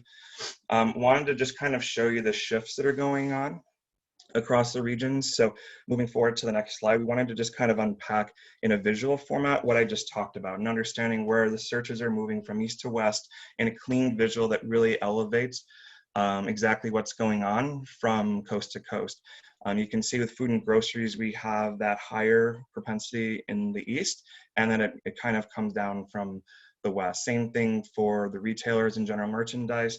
You see a different shift in east to west with vehicles as well. So I think that that's really important to know that in the Pacific, the mountainous regions, we're starting to see a larger shift than we would in the east. And then moving forward to the next slide, to unpack some of the other subverticals, understanding that you continue to see this U shape, right, with the coastal territories. So if you're looking to target, you're working in your tool at scale and really starting to unpack what's going on there and how can you optimize at scale, you can know that there's a larger search increase across the coasts. And as you move to the middle of the United States, regardless of your vertical, you're seeing the same shape in the data every time, where there's still a lift and it's still a sign of recovery based on geographic location. But for the most part, what you're seeing is a higher uptick on the coastal cities. And I think part of that is there's things to do. There's still oceans to see. There's different locations that you can visit in nature, those types of things. So I think you can see that across the way. I'm going to interrupt you because I've got a question for this, because I think this is really interesting. I know, Maxie, I think I saw that you were able to join as well. How should people consider altering their campaigns for this? So when we see that there's more searches happening on the coast versus the midsection, how should they think about that from a paid search implication standpoint? That is a great question. We have some takeaways in a couple slides. So we're going to talk about geomodifiers. We're going to talk about ad extensions, ad copy, and specifically with remarketing lists to make sure that if they're not in a buying situation right now, they might be soon. And then also with in-market audiences to layer on targeting. But we'll go through that in a couple slides, and I'll kind of breeze through the rest of the last couple slides to move forward there. So the key trends, just as kind of a summation takeaway, right? We wanted to food and groceries, home and gardens, occasions and gifts. These things are almost evergreen. Food and groceries is now an uptick. And what we want to watch is food and groceries is this the new norm?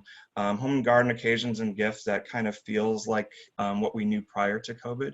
But with food and groceries, we're seeing now people are exposed to the convenience of buying online and having some of these other options. And we're going to be watching that to see if that continues. Again, real estate and travel continue to see declines. However, within OTA, we're starting to see an uptick in travel. So we're watching that closely and understanding what the geographic locations are that are showing the most positive trend. Stay-at-home orders are going to impact this. So it's really important to stay true to that and understanding that the coastal travel, especially within health and travel, are trying to start to see a little bit of increased affinity. So with that, I wanted to kind of switch gears really quickly and talk about the value of paid search and understanding how it's generating return for your advertising dollars. It's really important to continue to understand as you see this influx of investment across channels and also across even within paid search with Bing and Google and all that, right? We're still seeing a huge propensity to stick with search because it delivers. There is still that intent. When you don't have the expendable funds to invest in the upper funnel activities, search is still delivering. And we're seeing that through CMOs that still have that particular affinity toward paid search and understanding its ability to deliver as a performance type of media. I would also say that going forward, this is going to continue to be one of the main areas. Paid search, again, being tried and true and delivering that performance time and time again, being able to optimize. And to the question that was just asked, we have these levers that we can pull to make sure that we're getting the most out of our investment. So before we go to the key takeaways, wanted to quickly touch on a multi-touch attribution study that we did. This is, go ahead and move to the next slide. Yeah, thank you. This isn't meant to replace any of the MTA modeling that you're doing yourself. Just think of this as complementary. We're using our proprietary services and properties within Microsoft to look at a more agnostic view of all the different channels that are out there. And when we looked at touch points that contain more than paid search, so we've removed anything that was just paid search and didn't have any other channel type of distribution within that click stream, we did see across the board in all four of the core verticals that we support, we're seeing this uplift. When you're clicking on search, you're 2.6 more times likely to drive a conversion than other types of media. So I think it's important as you evaluate how you're navigating your different pieces of your media mix, that paid search is the one is definitely continuing to deliver even in this unprecedented time. And then with that, we said we were going to talk about takeaways. So this is what I referenced earlier with the bid modifiers, adjusting ad copy by geographic location. Not every geographic location is the same. You know this, there are different types of demographics and psychographics that appeal to every area. Make sure that not only with your bid modifiers, but your ad copy is speaking to those different needs across the US. And then just best practice with ad extensions to ensure that you're maximizing that opportunity and taking up as much space on the SERP as possible. And then make sure you're adding those layers of in-market audiences and remarketing to make sure if people aren't buying now, that you have an opportunity to market to them later. And you're maybe reaching new people and helping to optimize that intent based on the customer that you're really looking for within market audiences. And with that, we have one more slide that I wanted to review. Which is, these are just type of kind of going back to what Christy was talking about with ad health and bidding, budgets, keywords, and audience, and doing that immediate action checklist to really help you give you a guide and a blueprint and a playbook for moving forward during this uncertain time. We're trying to give you as much certainty as you can within the data that we're seeing, and make sure that we're using technologies like responsive search ads, in-market audiences, and remarketing to really start planning out what your new branding and advertising strategy looks like post-COVID. Perfect. And as I mentioned, you'll see these checklists of immediate actions, restoration strategies, new opportunities, and even going in depth into the shopping campaigns, integrated into the COVID-19 resources that the AIG team is creating and putting up on that COVID Insights section of the website. So as you're going through, they have, here's the insights we have from based on the search trends we're seeing in this specific vertical. Some of the verticals, they do go in depth into the regions when they're seeing the regional trends to let you know how to adjust. But then this is just a good way to have a checklist at the end to say, am I doing everything I need to be doing? What should I be looking at? What should I be considering based on the vertical and the insights that we have there? And with that, I will open up if there are any questions specific to the data. And thank you, Joe. And I think Maxie, I saw you on here. So if there's any questions, we can all hop on and chat. Yes, I'm here, just in case. I have a very interesting question, Christy. Yes. From Tony Doyle. He said, recently I've read quite a bit in regards to the older demographic being forced to adopt technology at a faster rate due to COVID-19. Have you noticed any type of trend related to that? Joe and Maxie, do you guys look at age-based demographics? Because I know I look at query demographics. I haven't looked as much on the age side. We haven't looked specifically for a specific age, but we have seen growth in internet and telecom, in computer and electronics, and our audience does skew older. So it does speak to the fact that they are staying up to date, and we are seeing increases in searches and click activities for those verticals as well, which are more tech lean. Okay. I would also say, plus one everything Maxie said. Also, her and I were actually talking this week about starting to dig into that a little bit more. So keep looking at that blog over the coming weeks as we start to think about that more specifically. Yeah, Lisa, the other thing I'd add on there is just knowing that across the board, when we think about every vertical has been impacted across the board because of COVID-19, that businesses might have to shut down their physical storefronts, but they're essentially moving to digital and what they can do. Like, I love seeing gyms that are like, you can't go in person to the gym, but people are now doing live streaming of workouts to be able to engage and keep engaging with the members. So across the board, there is a shift of people coming online and engaging in ways they hadn't engaged in the past. So if you're in one of those verticals, my assumption would be, just based from what I'm seeing and hearing from talking to other businesses, where you might have that slightly older generation or individuals that might have been more hesitant to engage online. They're having to now, because everything is getting shut down, or the stay-at-home orders are forcing them to spend more time engaging with the business they would have otherwise online. Like, even my parents have started to buy groceries online, which I thought would never ever happen.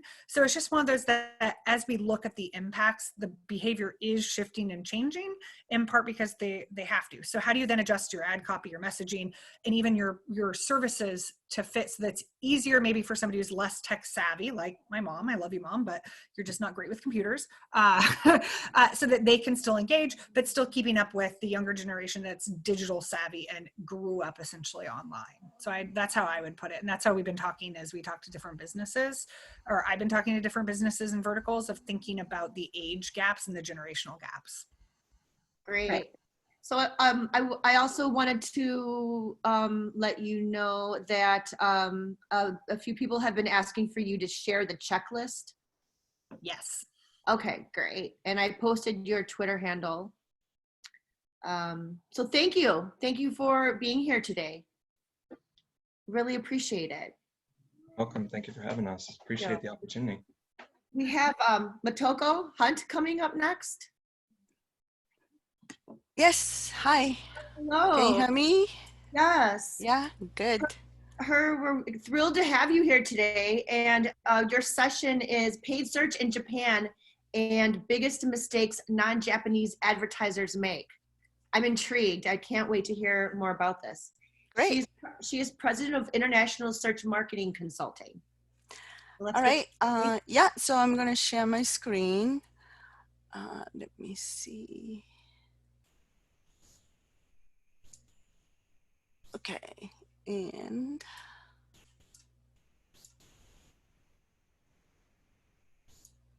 do I see? Can you see okay? Yep. Yes, we can. Okay. Looks So, yep. So let's start. Just a quick introduction about my company. It's AJPR. We started in '98 and offering both SEO and PPC related services, search marketing services, mainly targeting Japanese market and as well as other parts of Asian market. All right, so the next one, so where you advertise in Japan, as far as the search engine market share goes right now, this is one of the data, and then different data shows slightly different percentage shares, but Google, Yahoo Japan, and Bing, those are the three most popular search engines in Japan. On the mobile side, Yahoo has a little more the market share. And it's really due to the fact that Yahoo Japan is the default search engine on some of the mobile phone, smartphone sold in Japan. And then that's really one of the reason for that. Where else you can advertise? The desktop wise, the Twitter is really popular on the social media side, followed by YouTube and Facebook. Instagram is really becoming popular. And as you can see here on the mobile, keep going backwards, the Pinterest and Instagram increases the market share. And on Google, this is all messed up. Sorry about that. On the search engines, so the Google Japan and Yahoo Japan are the two of the most popular search engines as we saw. There's a distinctive differences between the users on the Google and Yahoo Japan. People tend to go to, the Google, just like we do in the States, to search for the information, and look for the answers. The people go to Yahoo Japan because Yahoo Japan is a portal, not really just search engine. So they go to Yahoo Japan for many different reasons. Read the news, entertainment, watch the video, do the shoppings, and all these different reasons, and then people tend to stay there much longer because they're not just go there to do the one search and then leave. And then the user trend wise, user profile wise, the Google tends to have the more professional and work-related searches done. On the Yahoo, people tend to search for entertainment information, shopping informations. Because Yahoo's travel booking service is very popular in Japan, they do a lot of the travel searches on the Yahoo Japan too. So, based on your user profile or target audience profile, you probably want to, consider the budget allocations and things like that. On the Google ads, you can pretty much apply what with the Google campaign you're running in the States or wherever you are now. The setup is the same thing. You don't have to create a separate account to run the Google Japanese ad campaigns. You can just simply add the Japanese campaign to the existing Google ad account that you have already, which makes things easier for the reporting and then, budget monitoring and things like that. on the Yahoo Japan side, you do have to set up the campaign account with Yahoo Japan. This is where one of the things, the mistakes or misunderstanding I see happening in a non-Japanese country is that people, have the campaign set up for Yahoo or Bing in the States, for example, and then when they check the box to show ads in Japan, they think that their ads is showing up in the Yahoo Japan, which is not the case. You do need to have the campaign account set up with Yahoo Japan. They're getting better at it, providing the information, campaign setup information in English. Many of the information related to different advertising products in English too. So it's becoming easier for non-Japanese businesses to run ads on the Yahoo Japan platform. This is the high level, the differences between Google ads and Yahoo Japan ads. As you know, on Google, you cannot show ads, the display ads on a Google site. But if you run display ads, your ads will show on many of Google's partner sites, including a business and private sites like someone's blogs. Whoever sign up for the Google AdSense, your ads might show up. On Yahoo Japan, your ads can show up on display ads can show up on Yahoo Japan websites, as well as any of their portal sites. The good point is that if you are running the ads targeting a travel audience, you can specify your display ads to be showing up, displayed on the Yahoo travel pages, so that the people go there to search for, booking on the travel through the Yahoo travel. Your ads will show up there too. Another difference is on the Yahoo Japan, they don't have many of the partner sites. Mostly your display ads opportunity is to do with their Yahoo Japan websites. And then also some of the specific business partner sites. With Google, you can do the, upload the audience list and then do the targeting that way. Because of the Yahoo Japan, most of the audience, their users log into Yahoo Japan account. Their interest match works really well. They know their audiences, and then people spend a lot of time watching videos and different contents, consuming different content, so they understand the audience interest really well. So these are some of the main or most popular or common mistakes or the challenges that we see all the time with non-Japanese companies running a campaign in Japan. One is the keywords. Oftentimes what they do is, here is the English keywords list, send it to the translation companies.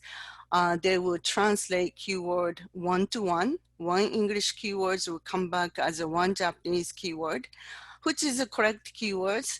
But in reality, each of those English keywords could be translated into multiple Japanese words. And then many of these are also, as popular as whatever the words that the translator picked to list on your keyword list.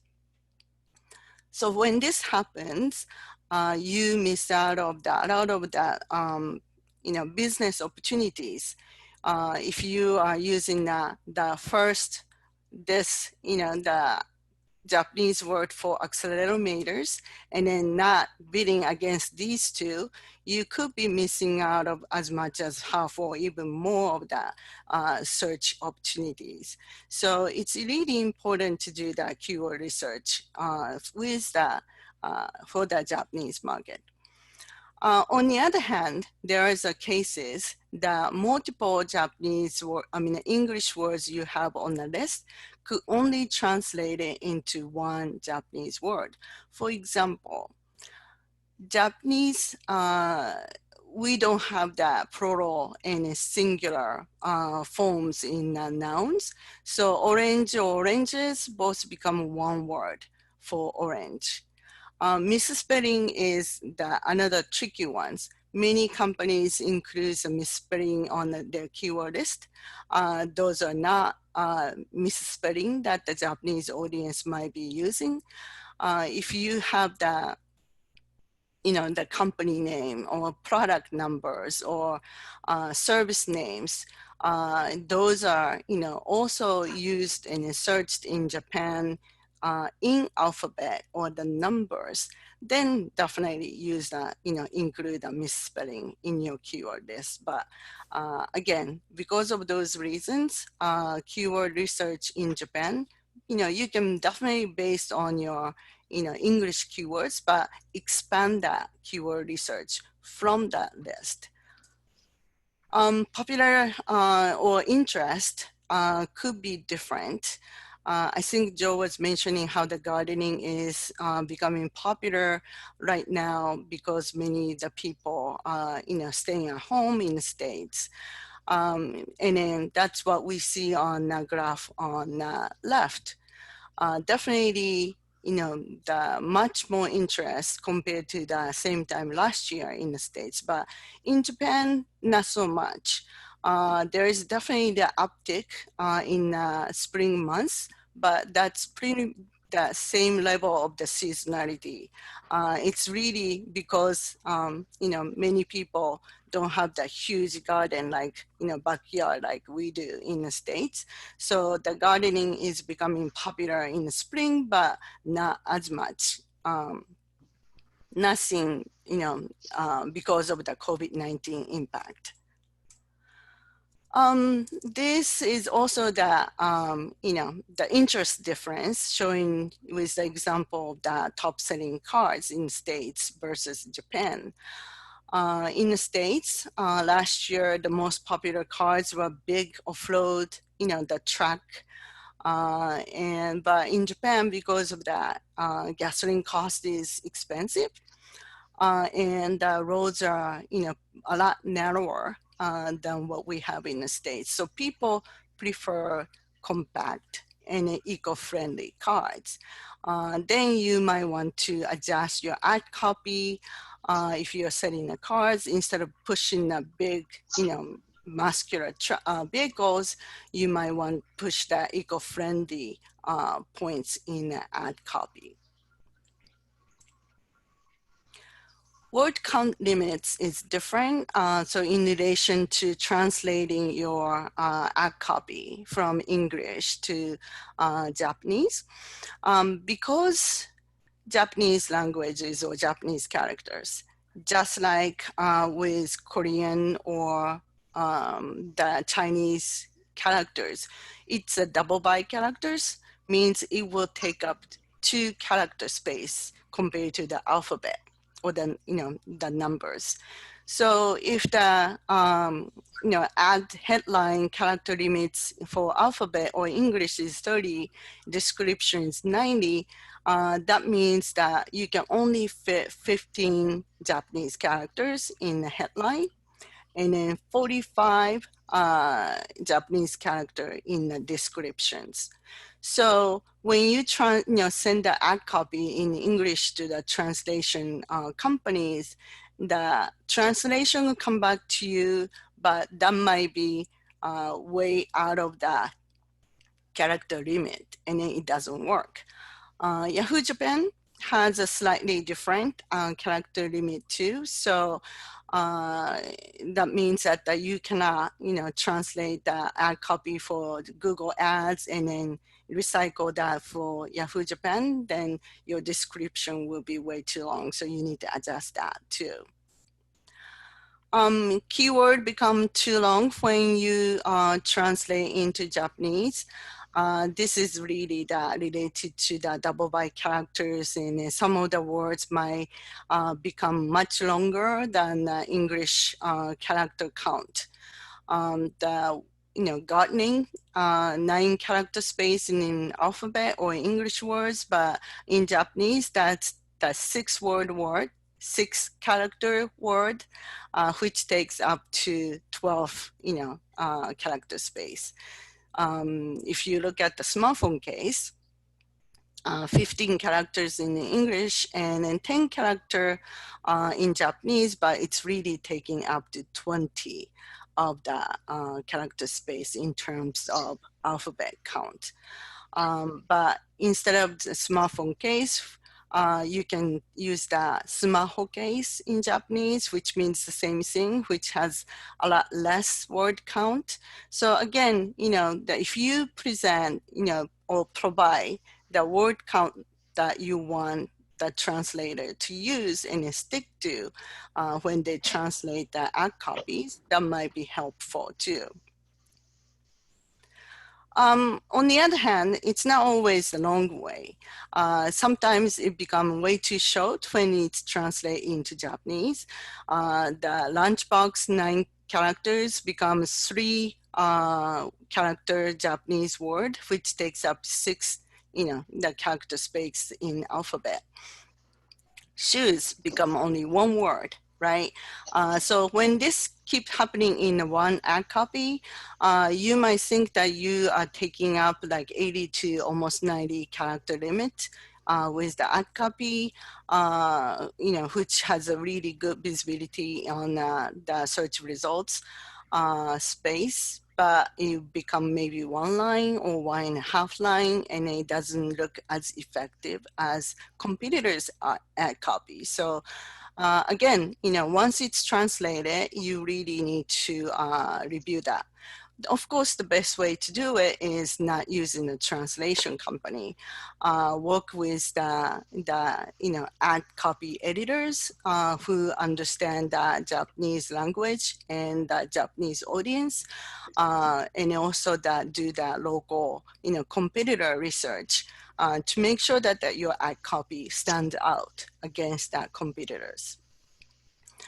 Budget allocation, this is another area that you should definitely pay attention to. Video conference software. I saw the 4 ads showing up in Google, which means that you probably want to allocate, good budget to go after the search audience.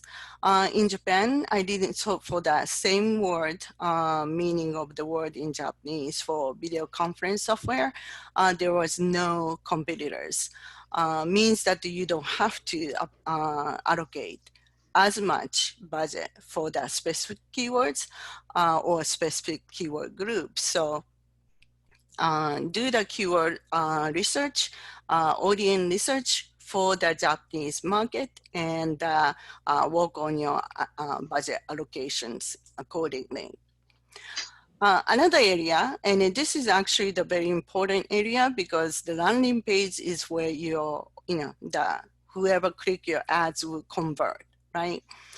Everybody knows, probably aware that numbers and contact information and things like that should be localized with what the local audience is familiar with. So price and currencies and lengths and metrics in Japan. So instead of the pounds, use the kilograms or but one thing that people tend to overlook is the conversion form. Lead gen, this is a very important area, but the name orders and address orders is completely different in Japanese. So that if you just localize English or American sign-up form in Japanese and the field name might be in Japanese, but the order is completely different.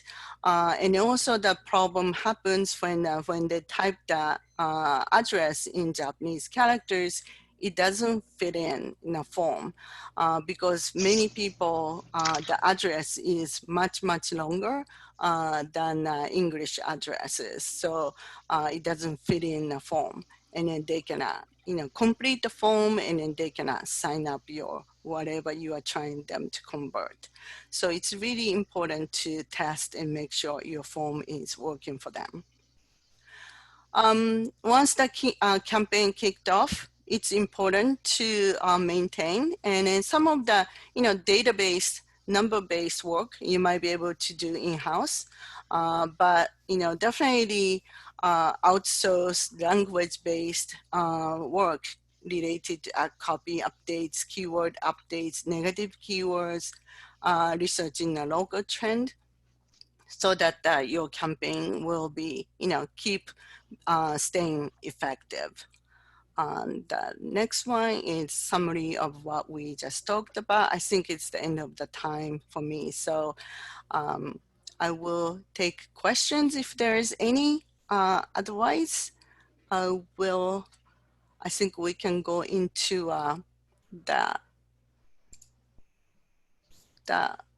everyone's Q&A. We do have a question. Yep. Which ads perform better, the ones set up in Japanese or those in English? That's from Alex Velanov. Yeah, so if you're targeting Japanese audience, they search in Japanese keywords, and then not many people in Japan as fluent in English. So, if you really, want them to convert for you, the ad copy needs to be in Japanese, landing page should be translated into Japanese. Keywords should be what people in Japan are searching for, which is, likely Japanese language, like Japanese word. Exceptional brand terms and then product names. If it's popular, people in Japan are searching your company name in English, then you can just, definitely add that to the keyword list. But ad copy should be in definitely translated into Japanese. Or you might be running a campaign, but it's not going to be effective at all against the Japanese audience. And then, I think many company hesitate to localize the entire, whole website into Japanese at the beginning without knowing how the audience react to your service or product. Paid campaign, I think, is the great way to test the market because you just need to have the one landing page, right? A couple of landing pages and in Japanese, and then Japanese ads, and then Japanese keywords research, and then you can run the campaign to see how the Japanese audience react or like your products or services. And then if that does really well, then that will give you the proof that Japanese market is somewhere that your company should pursue. So I think paid campaign is a good way to test that market. Sounds good. You have a compliment from Eleanor Hong. Uh-huh. She says, "Thank you. Great example of missteps regarding keyword translations and how they really aren't the popular common terms." Oh, great. Thank you. Well, with that, I think we're ready to transition into the panelist discussion.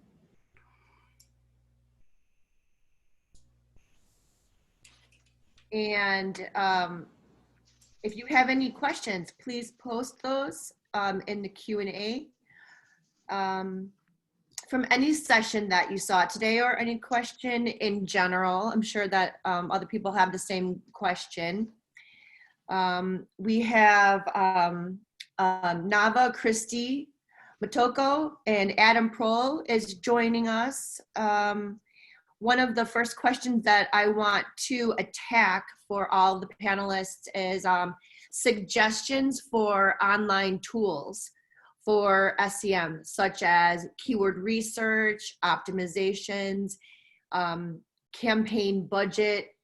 start recommendations. A lot of people want to know about that. So anyone want to start us off? I'll jump in and say the best way to begin is actually to use the ad network's native tools. One of the best things about it is that because you'll ultimately be giving them money, is they're incented to give you fantastic research tools. So looking at ad preview diagnosis, keyword planner is a fantastic way to start. I mentioned keywords.io. Another one I absolutely love is Keywords Everywhere.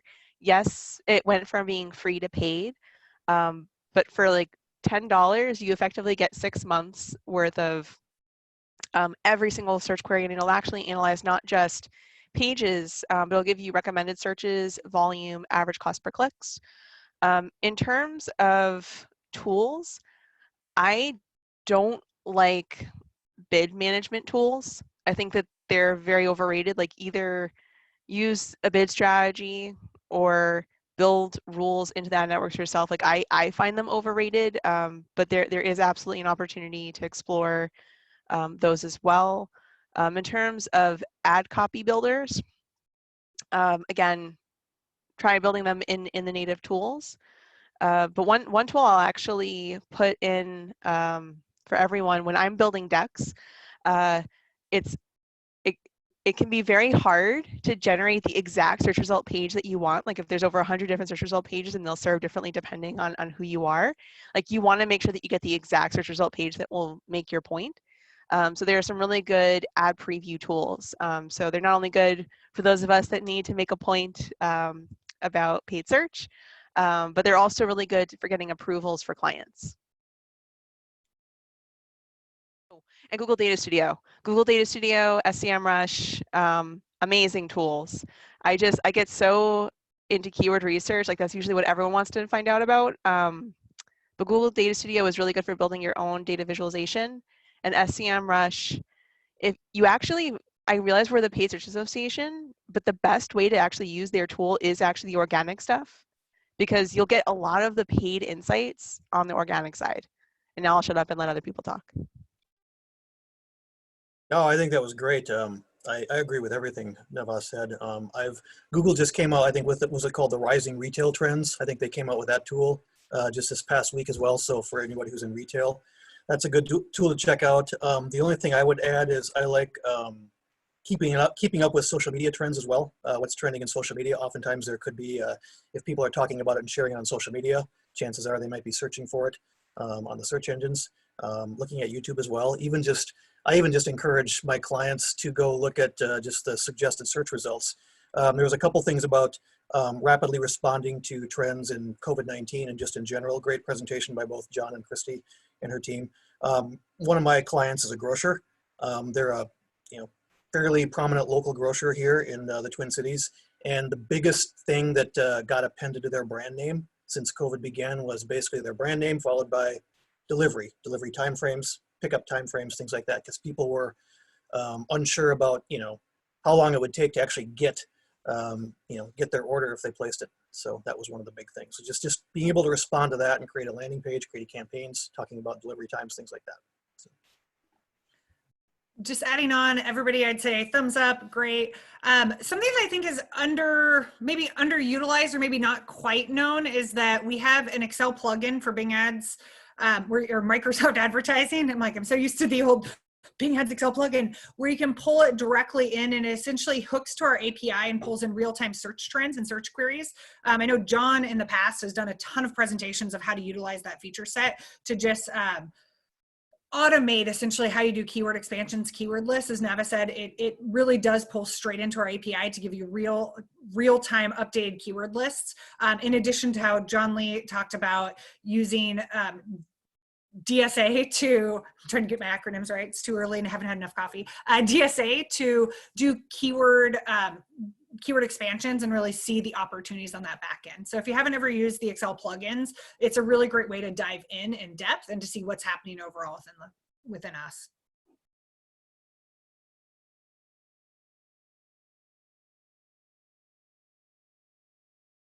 And John just put the link in the chat box.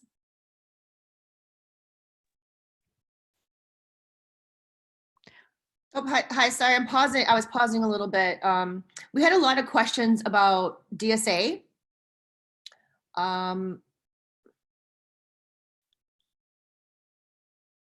Pretty sure I answered all of them. My fingers are tired from typing.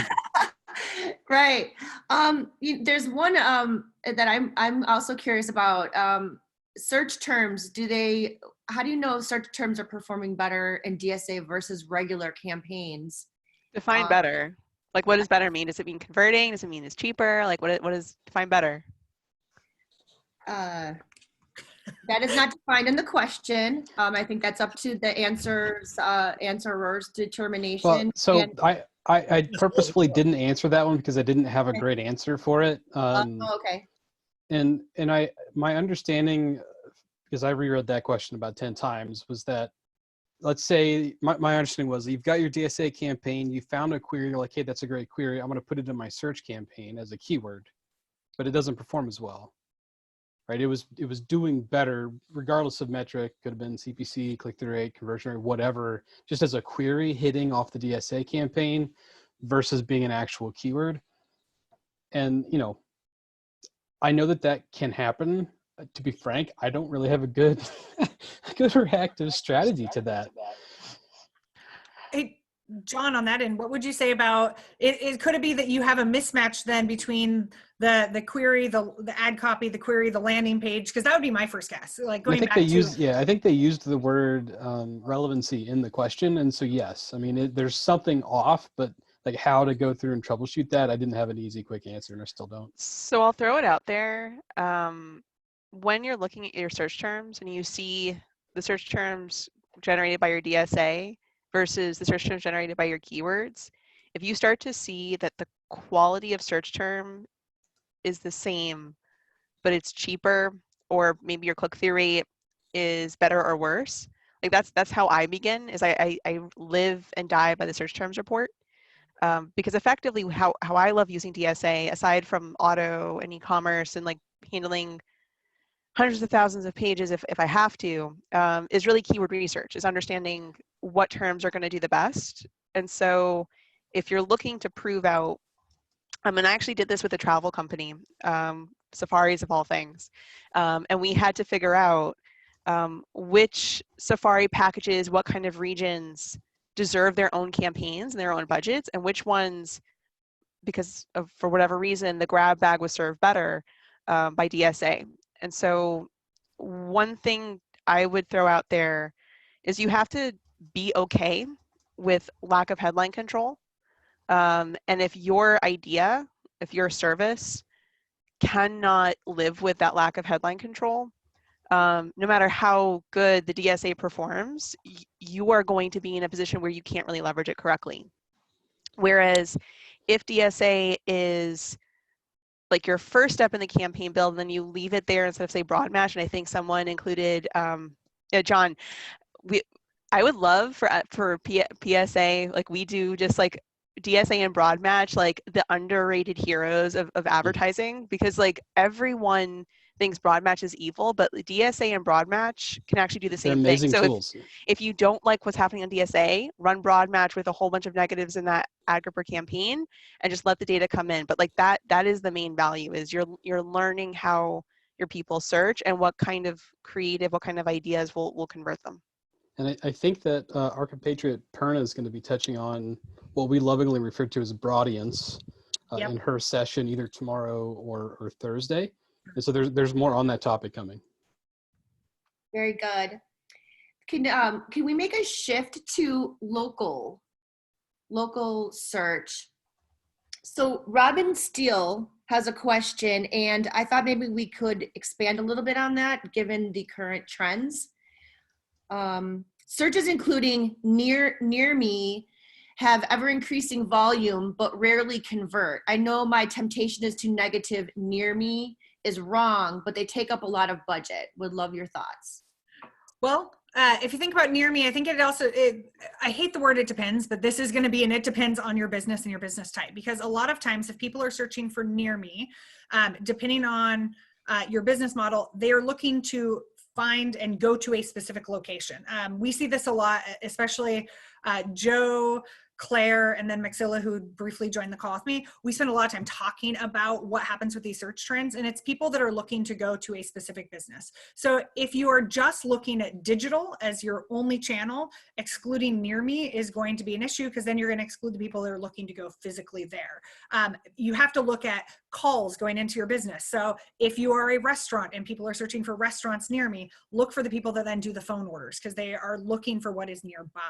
So it goes back to like the multi-touch attribution, and what your attribution model is going to determine if near me really is a bad model for you, especially with right now people not being able to go into a physical store. Or if you're having issues with the website, they could be looking at buy online, pick up in store, doing phone orders, things that are not necessarily on the digital basis. So that's why that's why I would advocate to not exclude them. You just miss out on that end. My feelings on near me are my same feelings on branded, and I'm making us talk about branded because it's a good, contentious, polarizing topic, and we'll all get into a nice debate, or maybe we won't, I don't know. But I would put near me in its own little ad group and make it a negative everywhere else. And the reason you do that is because you still want to be able to come up for that traffic, but you don't want the near me traffic cannibalizing all the other ideas. So if you have, say for example, dog trainer as a 2-word keyword on phrase match, you'll want the near me terms, and that could go into into an ad group with like near me, near so on and so forth, and you can spell that out. But you have the phrase match negative near me as a negative everywhere else, so that you're able to still learn those interesting and new exciting ways that people search that are valuable, while also still generating that traffic. And the reason why I liken it to branded has a very similar way of stealing traffic. And it will artificially make your metrics look really, really good. So by having a place where those hogs can live, make it negative everywhere else, but then they still can drive you valuable leads. You don't have to choose. You can actually keep both, and you have budgets dedicated to what you need. Question. Mm-hmm. You put air quotes around hogs. Is that an unusual acronym for something? If so, please do tell. No, hogs actually is a callback to one of my dear friends for my WordStream days. She did a whole deck about keyword hogs. And so I would be remiss. Basically. Yeah, exactly. Okay. I can try to come up with something by the end of this webinar for what hogs mean, if you need me to. we can unnecessarily make an acronym out of it. I think that would be a fun exercise. Humanely obstructing gluttons. Gross spend. Gross spend. I like that better. What I really like about that advice of putting the near me into different campaigns is then you can also customize the messaging to that. And especially now that the messaging for local search is changing rapidly in terms of what stores are open, what the protocol is, what the hours are. I mean, I think that's a brilliant recommendation. Anyone else on that topic?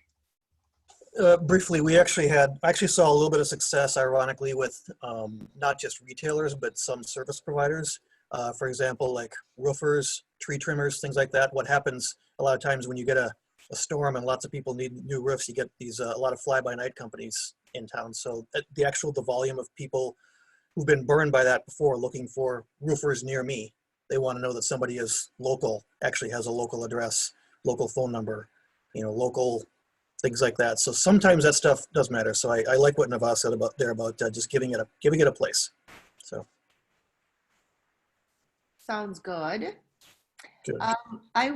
I saw a few questions about the single keyword ad groups, the SCAG. It sounds bad.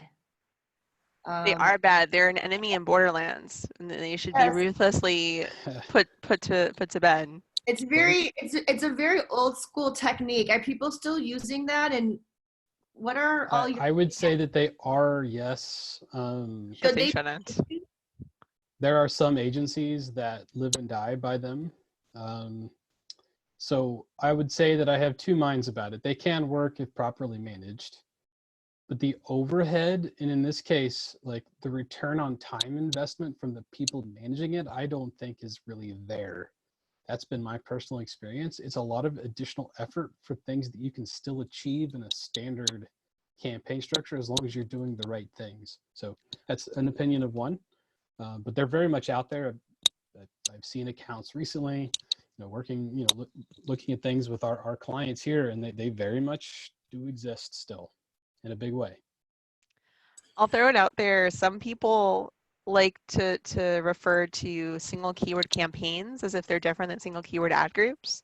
And I think what we've forgotten in holding on to SCAGs is that ad networks have evolved to be far more audience oriented, far more creative oriented. And if we're the same robots that the SCAG structure worked really well for, we can't expect growth in the campaigns. There is one caveat. I do like single keyword ad groups for a broad match keyword, having a single broad match keyword in a campaign in an ad group where it's alone. All the keywords are added as a negative there. I'm just plugging my own content right now. I wrote a post last year about why STAGs are the new way, or single theme ad group versus SCAGs. And I'll throw it out there.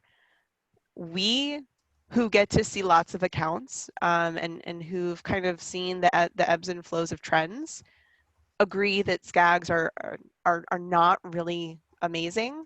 However, if your account is working for you, there's no reason to hurt your performance to migrate. So if you're going to migrate off of SCAGs, you shouldn't do it all at once. Kind of look at your tier B campaigns and then adjust. But if you're starting to just see that your performance is plateauing or you're not getting the same ROI, like that's when you definitely want to pivot. But if you're starting out now, absolutely STAGs are the way to go, single theme ad groups. I think we need to make that a thing. STAGs. STAGs. Well, it's a better sounding acronym than Yes, SCAGs. Yeah, there's something stuck in your throat. Yeah, there is. No, we see every PPC account that we audit, there's SCAGs set up, and I tend to take the approach. I remember when Nava came out with that STAGs as opposed to SCAGs. I remember that. I think I was at a conference with you when I first heard you pitch that, and that was like, yeah, that's right on. And if I'm setting up a new campaign or directing my team to set up a new campaign, it would take a lot of convincing to convince me to set up a SCAG. But if you're looking at an existing account and it looks like it's working and it's performing, I kind of take the tact of, well, who am I to break what's working? I don't know. Right. So one of the big things we did not talk much about today are audiences. I did briefly. You did briefly, okay. Briefly. A little bit, okay. So let's start out with maybe some top tips, and I want to start out with a common mistake that I see. Is that all right? Yeah. Okay. So just for remarketing, remarketing and retargeting, one of the common mistakes. Looking at all of us when she said a common mistake she sees. I'm just kidding. Oh, no. And in audiences, in the display network or the audience network, one of the common mistakes that I see is that advertisers will set up these lists, and the lists don't accumulate members fast enough, or accumulate enough members to be viable lists. And I see that happen all the time, and a lot of energy is put into it, and then ultimately everyone is disappointed because it isn't,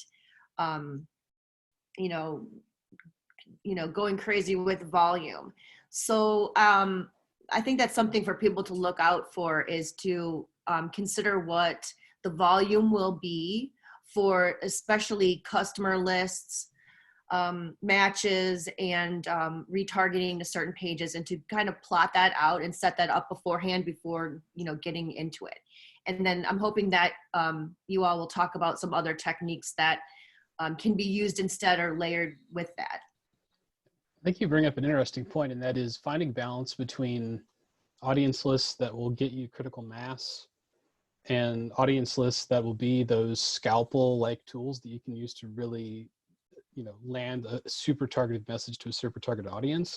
You need both. And oftentimes those critical mass audience lists will kind of get you over the hump while those small, super niche ones build. So it's a super awesome point. I would say, just really quick to play the Microsoft advertising card, because I have to, they pay the bills, is that if you haven't set up UET, Universal Event Tracking, on the Microsoft advertising side, do it, please. If only so that you can properly track conversions at the platform level in your account, but also to activate audience targeting and audience lists. And so it surprises me whenever I see stats on how many people don't have that active in their accounts, and it makes me shed a tear. So so I can stop crying, please get that installed. I just posted in the chat a really helpful URL builder.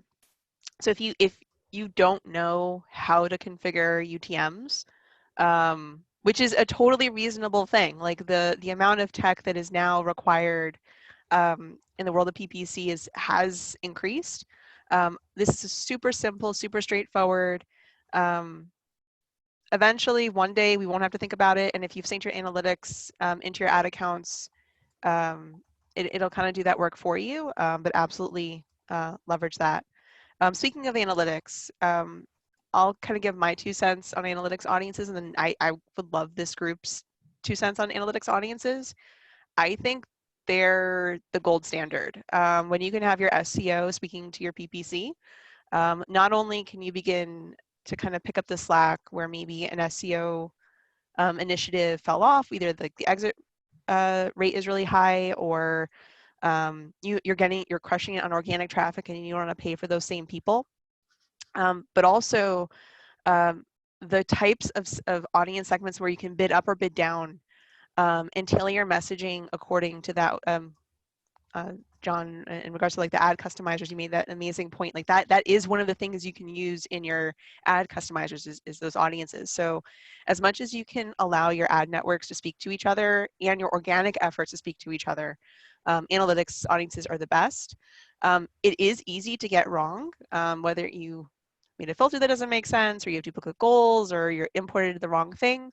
But absolutely, I swear by, in Hennessy Digital, we actually run all of our audiences off of analytics and all of our conversion actions off of analytics, because it's a way to make sure the PPC and SEO speak to each other.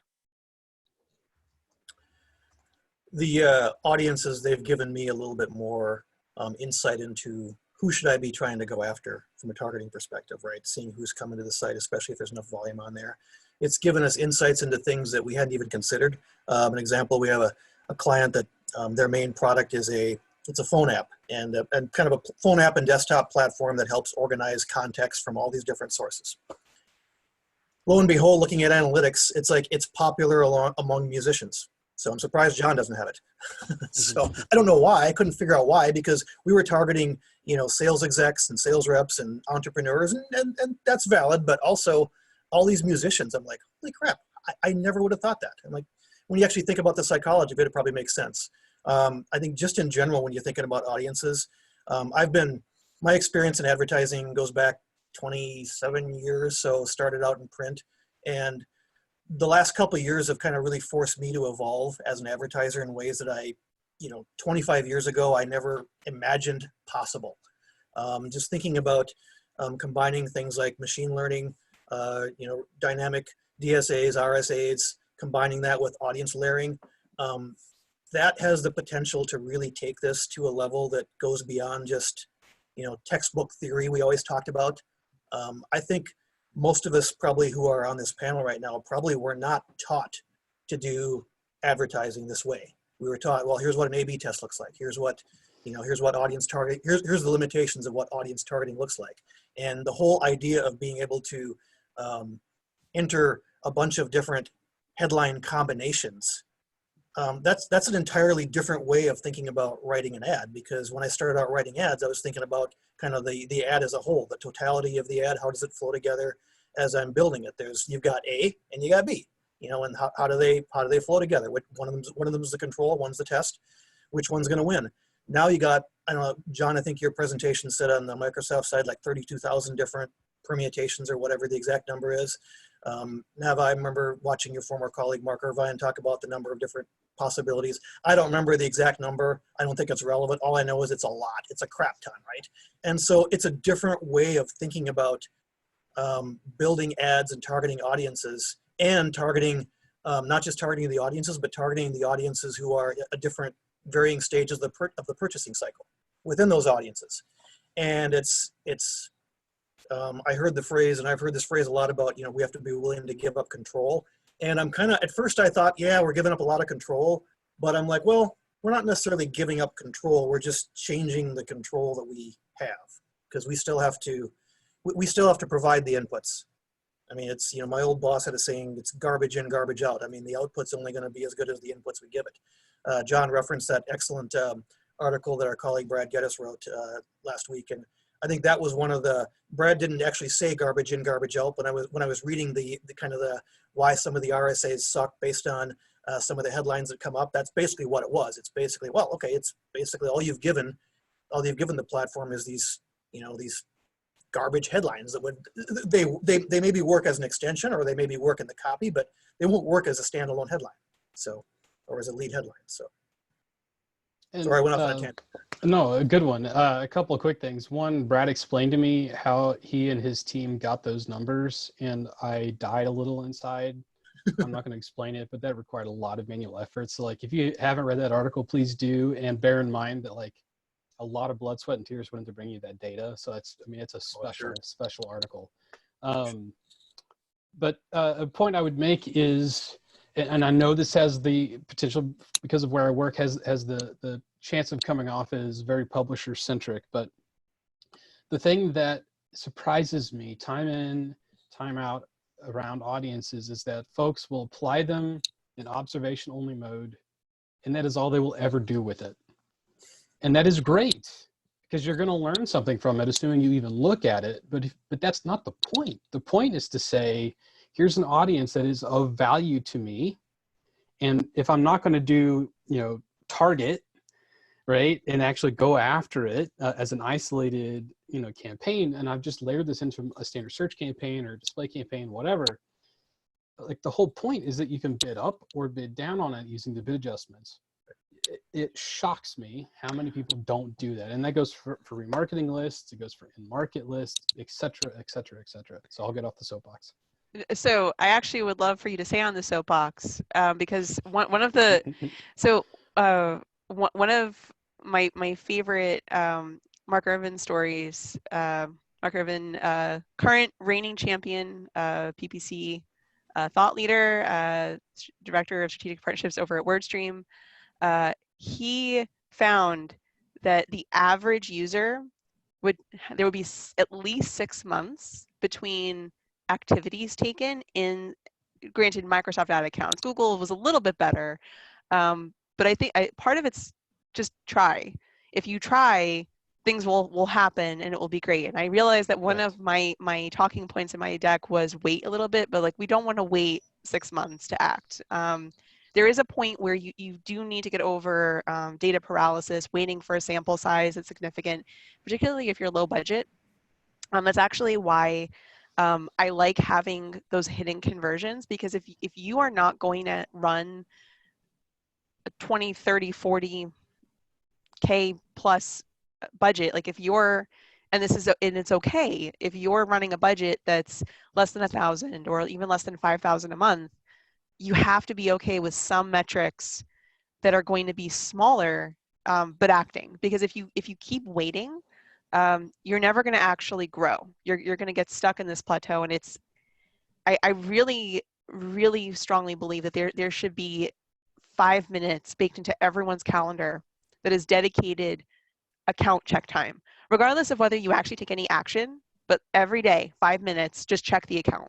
Because you're only going to know to act if you check it. And if you just let it sit there for 6 months, you can't be upset if it tanks or if it's no longer valuable because it's 6 months, a year's old, 5 years old, 10 years old strategies. So I've got two things to tack on to that. So the first of which is, I think, in addition to what you just said, there's also just a fear of trying things.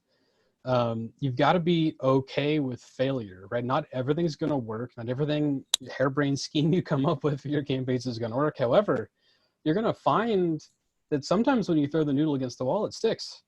And when it does, I mean, that's awesome, because typically if you do it in one campaign, likely it's scalable for another as well. And so, like, don't be afraid to fail.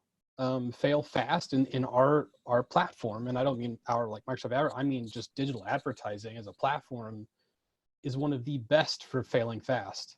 You're going to learn quick. So don't be afraid to do that. The other one is, you bring up a fascinating point, and that is that we talk so much about the nitty gritty knobs, tweaks, whatever we can do, knobs we can turn in our campaigns and within the individual platforms. That's necessary, yes. But how much of this work is actually just like setting up to-dos and reminders and editorial calendars and things like that we don't often talk about. David, I think you're still on here. I'm pretty sure you and Joe wrote a book that had a lot of that in there, right? So PPC, an hour a day. I mean, a lot of that was like really grounded in make a schedule. Like, I'm going to do this today, and then I'm going to set a reminder to check on it in 2 weeks or 4 weeks, like whatever that looks like. It's one of those like completely underrated, but 100% necessary things that all of us should be doing. Another tool tip. This is actually something that we have at Hennessy Digital. And I actually love it because it makes me commit. It's something called Commit 3. And every day you log 3 things you are going to do, and then you click whether you completed it. And you can see everyone. So we actually have it set up where from CEO, president, all the way down to random intern number 506. We don't actually have 506 interns. Like that's being facetious. But you could. Sorry, what? What was that tool called? Commit 3. One sec, I'll put it in the chat. So I have a question come up. Talking about throwing noodles at the wall. What about competitor branded terms? Do you recommend bidding on those? I do, but I'm a PPC Sith. Yeah, I love me some Star Wars, and I would love to say I'm a Sith, but I feel like it would give the wrong impression. I mean, yes, I think that it's fair game, right? As long as you're doing it in a very intelligent way. The best success comes when it's, yes, I'm going to bid on a competitor keyword, but I'm also going to lead that click to a page that is, it's the Coke Pepsi challenge, right? And you don't have to do that. However, that's really the best scenario, because you're saying, hey, I'm bidding on this term, but only as a comparison point. Say, hey, you've been looking for brand X, I'm brand Y, and here's why I think mine is better. And when you do that, I think, one, it's best for the end customer, right, the actual searcher. But two, and this is just anecdotal, like, I have a feeling for that competitor, like, they're going to be much less likely to cease and desist and, get in a tizzy if they see that it's an honest to God, comparison scenario. Right. So I have another I'm for it if it works. I'm for it if it works. If you're not throwing money down the drain, then sure. I'm a simple guy. So. Yeah, think about competitor plus some sort of a modification, right? So review, comparison versus just a broad, I'm going to go after their name. Anybody searches on anything, like, one, that's going to aggravate them to no end. Two, that's not good for anybody, including your wallet. So be smart about it. This goes back 10 years ago, but I had a software client, and they still have them. But 10 years ago, one of their chief competitors were bidding on their branded terms. So when you query their branded terms, the headline came up, "You've got to be joking. We're a better alternative." Oh, that annoyed the CEO like you wouldn't believe. That was one of those things where he didn't care what he spent. He wanted to go after them, and he wanted blood. So Adam, I don't necessarily recommend that, but Adam, you know what that's called? Yeah. Like Dems fighting words. Yeah, exactly. one thing just to throw out there, as much as I very much embrace my PPC Sith nature and chasing victory, The reason why I actually love competitor campaigns is the same reason why I like branded ones. I don't like to allow competitor or branded terms to steal budget away from general service. So my rule of thumb is to pick 5 to 7 competitors that you genuinely think are your top competitors. Build, like John said, like Adam said, build creative experiences around those competitors, have them be their own ad groups, make them negatives everywhere else, and assign a budget to it. And it honestly doesn't need to be a big budget. It just needs to be something that will ensure your general service campaigns don't get hammered with low click-through rates and low conversion rates, just like they don't get the artificial positive of the branded campaigns having really high conversion rates and really high click-through rates because it was the branded query, but it snuck in under a general service keyword. So it's about sequestering spend. Yep. Okay, And show your executives that you're doing that, because then they'll be glad to know that you're going after the competitors. right. I have a question here. Google says my expected click-through rate is always low, even with very refined ad groups and hyper-focused ad copy. Any tips on how to fix? Your keyword volume is way too low. Because you were so specific, you've unwittingly angered the gods of volume, and there will never be enough volume for you to have a historical click-through rate that is valuable. You also can just go to Microsoft and maybe you'll fare better. There you go, John. But in I don't like using quality score as a core metric. That might actually be a keyword where you need to go mod broad or even broad. Now, if you're an expensive industry like legal, you don't necessarily want to do that. But you also just need to be mindful of the more specific you are in your segmentation, your ad group structure, and your campaign structure, the more you're going to run into click-through rate issues. I think it comes down to back to the discussion about audience as well. Audience is just thinking about ways that I've kind of evolved in some cases rapidly, is thinking about, match types maybe differently than I did 5 years ago, in part because of just what we can do now with audiences and things like that. So I have another question. This relates to Nava's presentation at the beginning of the day here. How do you improve the absolute top of page rate? I have a high impression share, a solid keyword rank, but lower absolute top of page. Bid more. That's what I would say. It's so your absolute top of page rate is just who won the bidding war. At a certain point, you just have to raise the bid. If you really truly care that you're at the top, there is a bidding strategy for target impression share, and you can set that you want absolute top of page and just go for it. If you're making money and you're getting a reasonable amount of traffic, reasonable amount of conversions at top of page, as in positions 3 through 4, you don't necessarily need to go for number 1. So it's a question of, is your boss or your client saying, I need to be number 1 for this, go do it. I don't like being number 1 unless it's mobile or branded. Like, I really truly don't. But if you need to, bid more. At the end of the day, remember, it's an auction. It's not like John at Microsoft is sitting there, John and Christy and Pernar sitting there conspiring against your business. Exactly, or maybe they are. I shouldn't be presumptive. But at the end of the day, I have better things to do.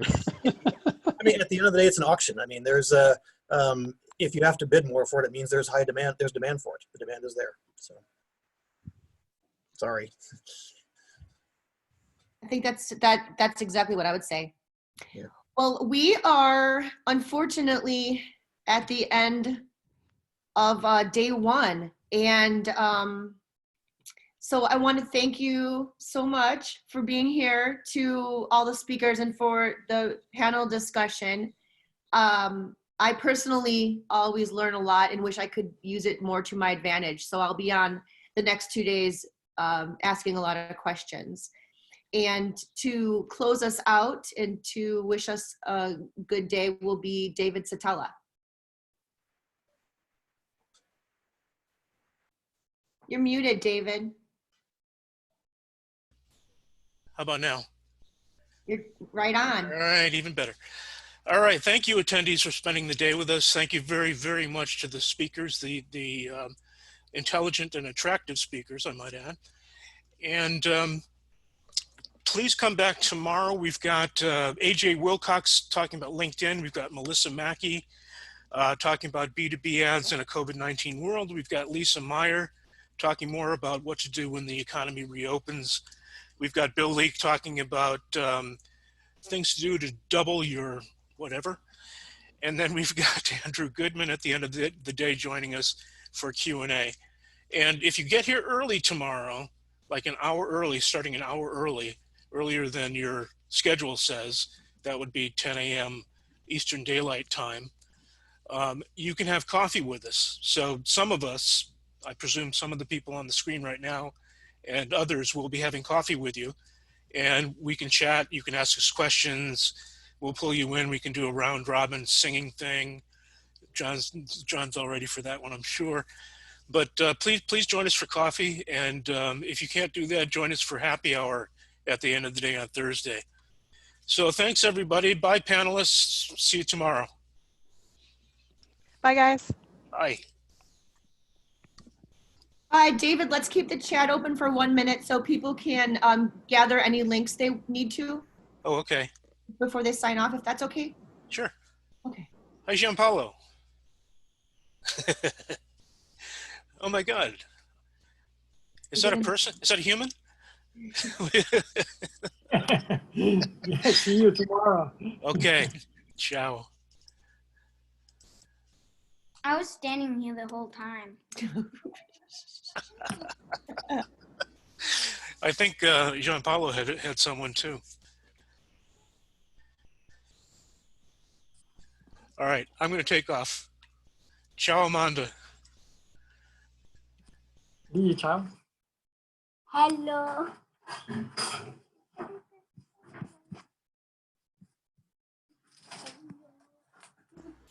Hey, Gio.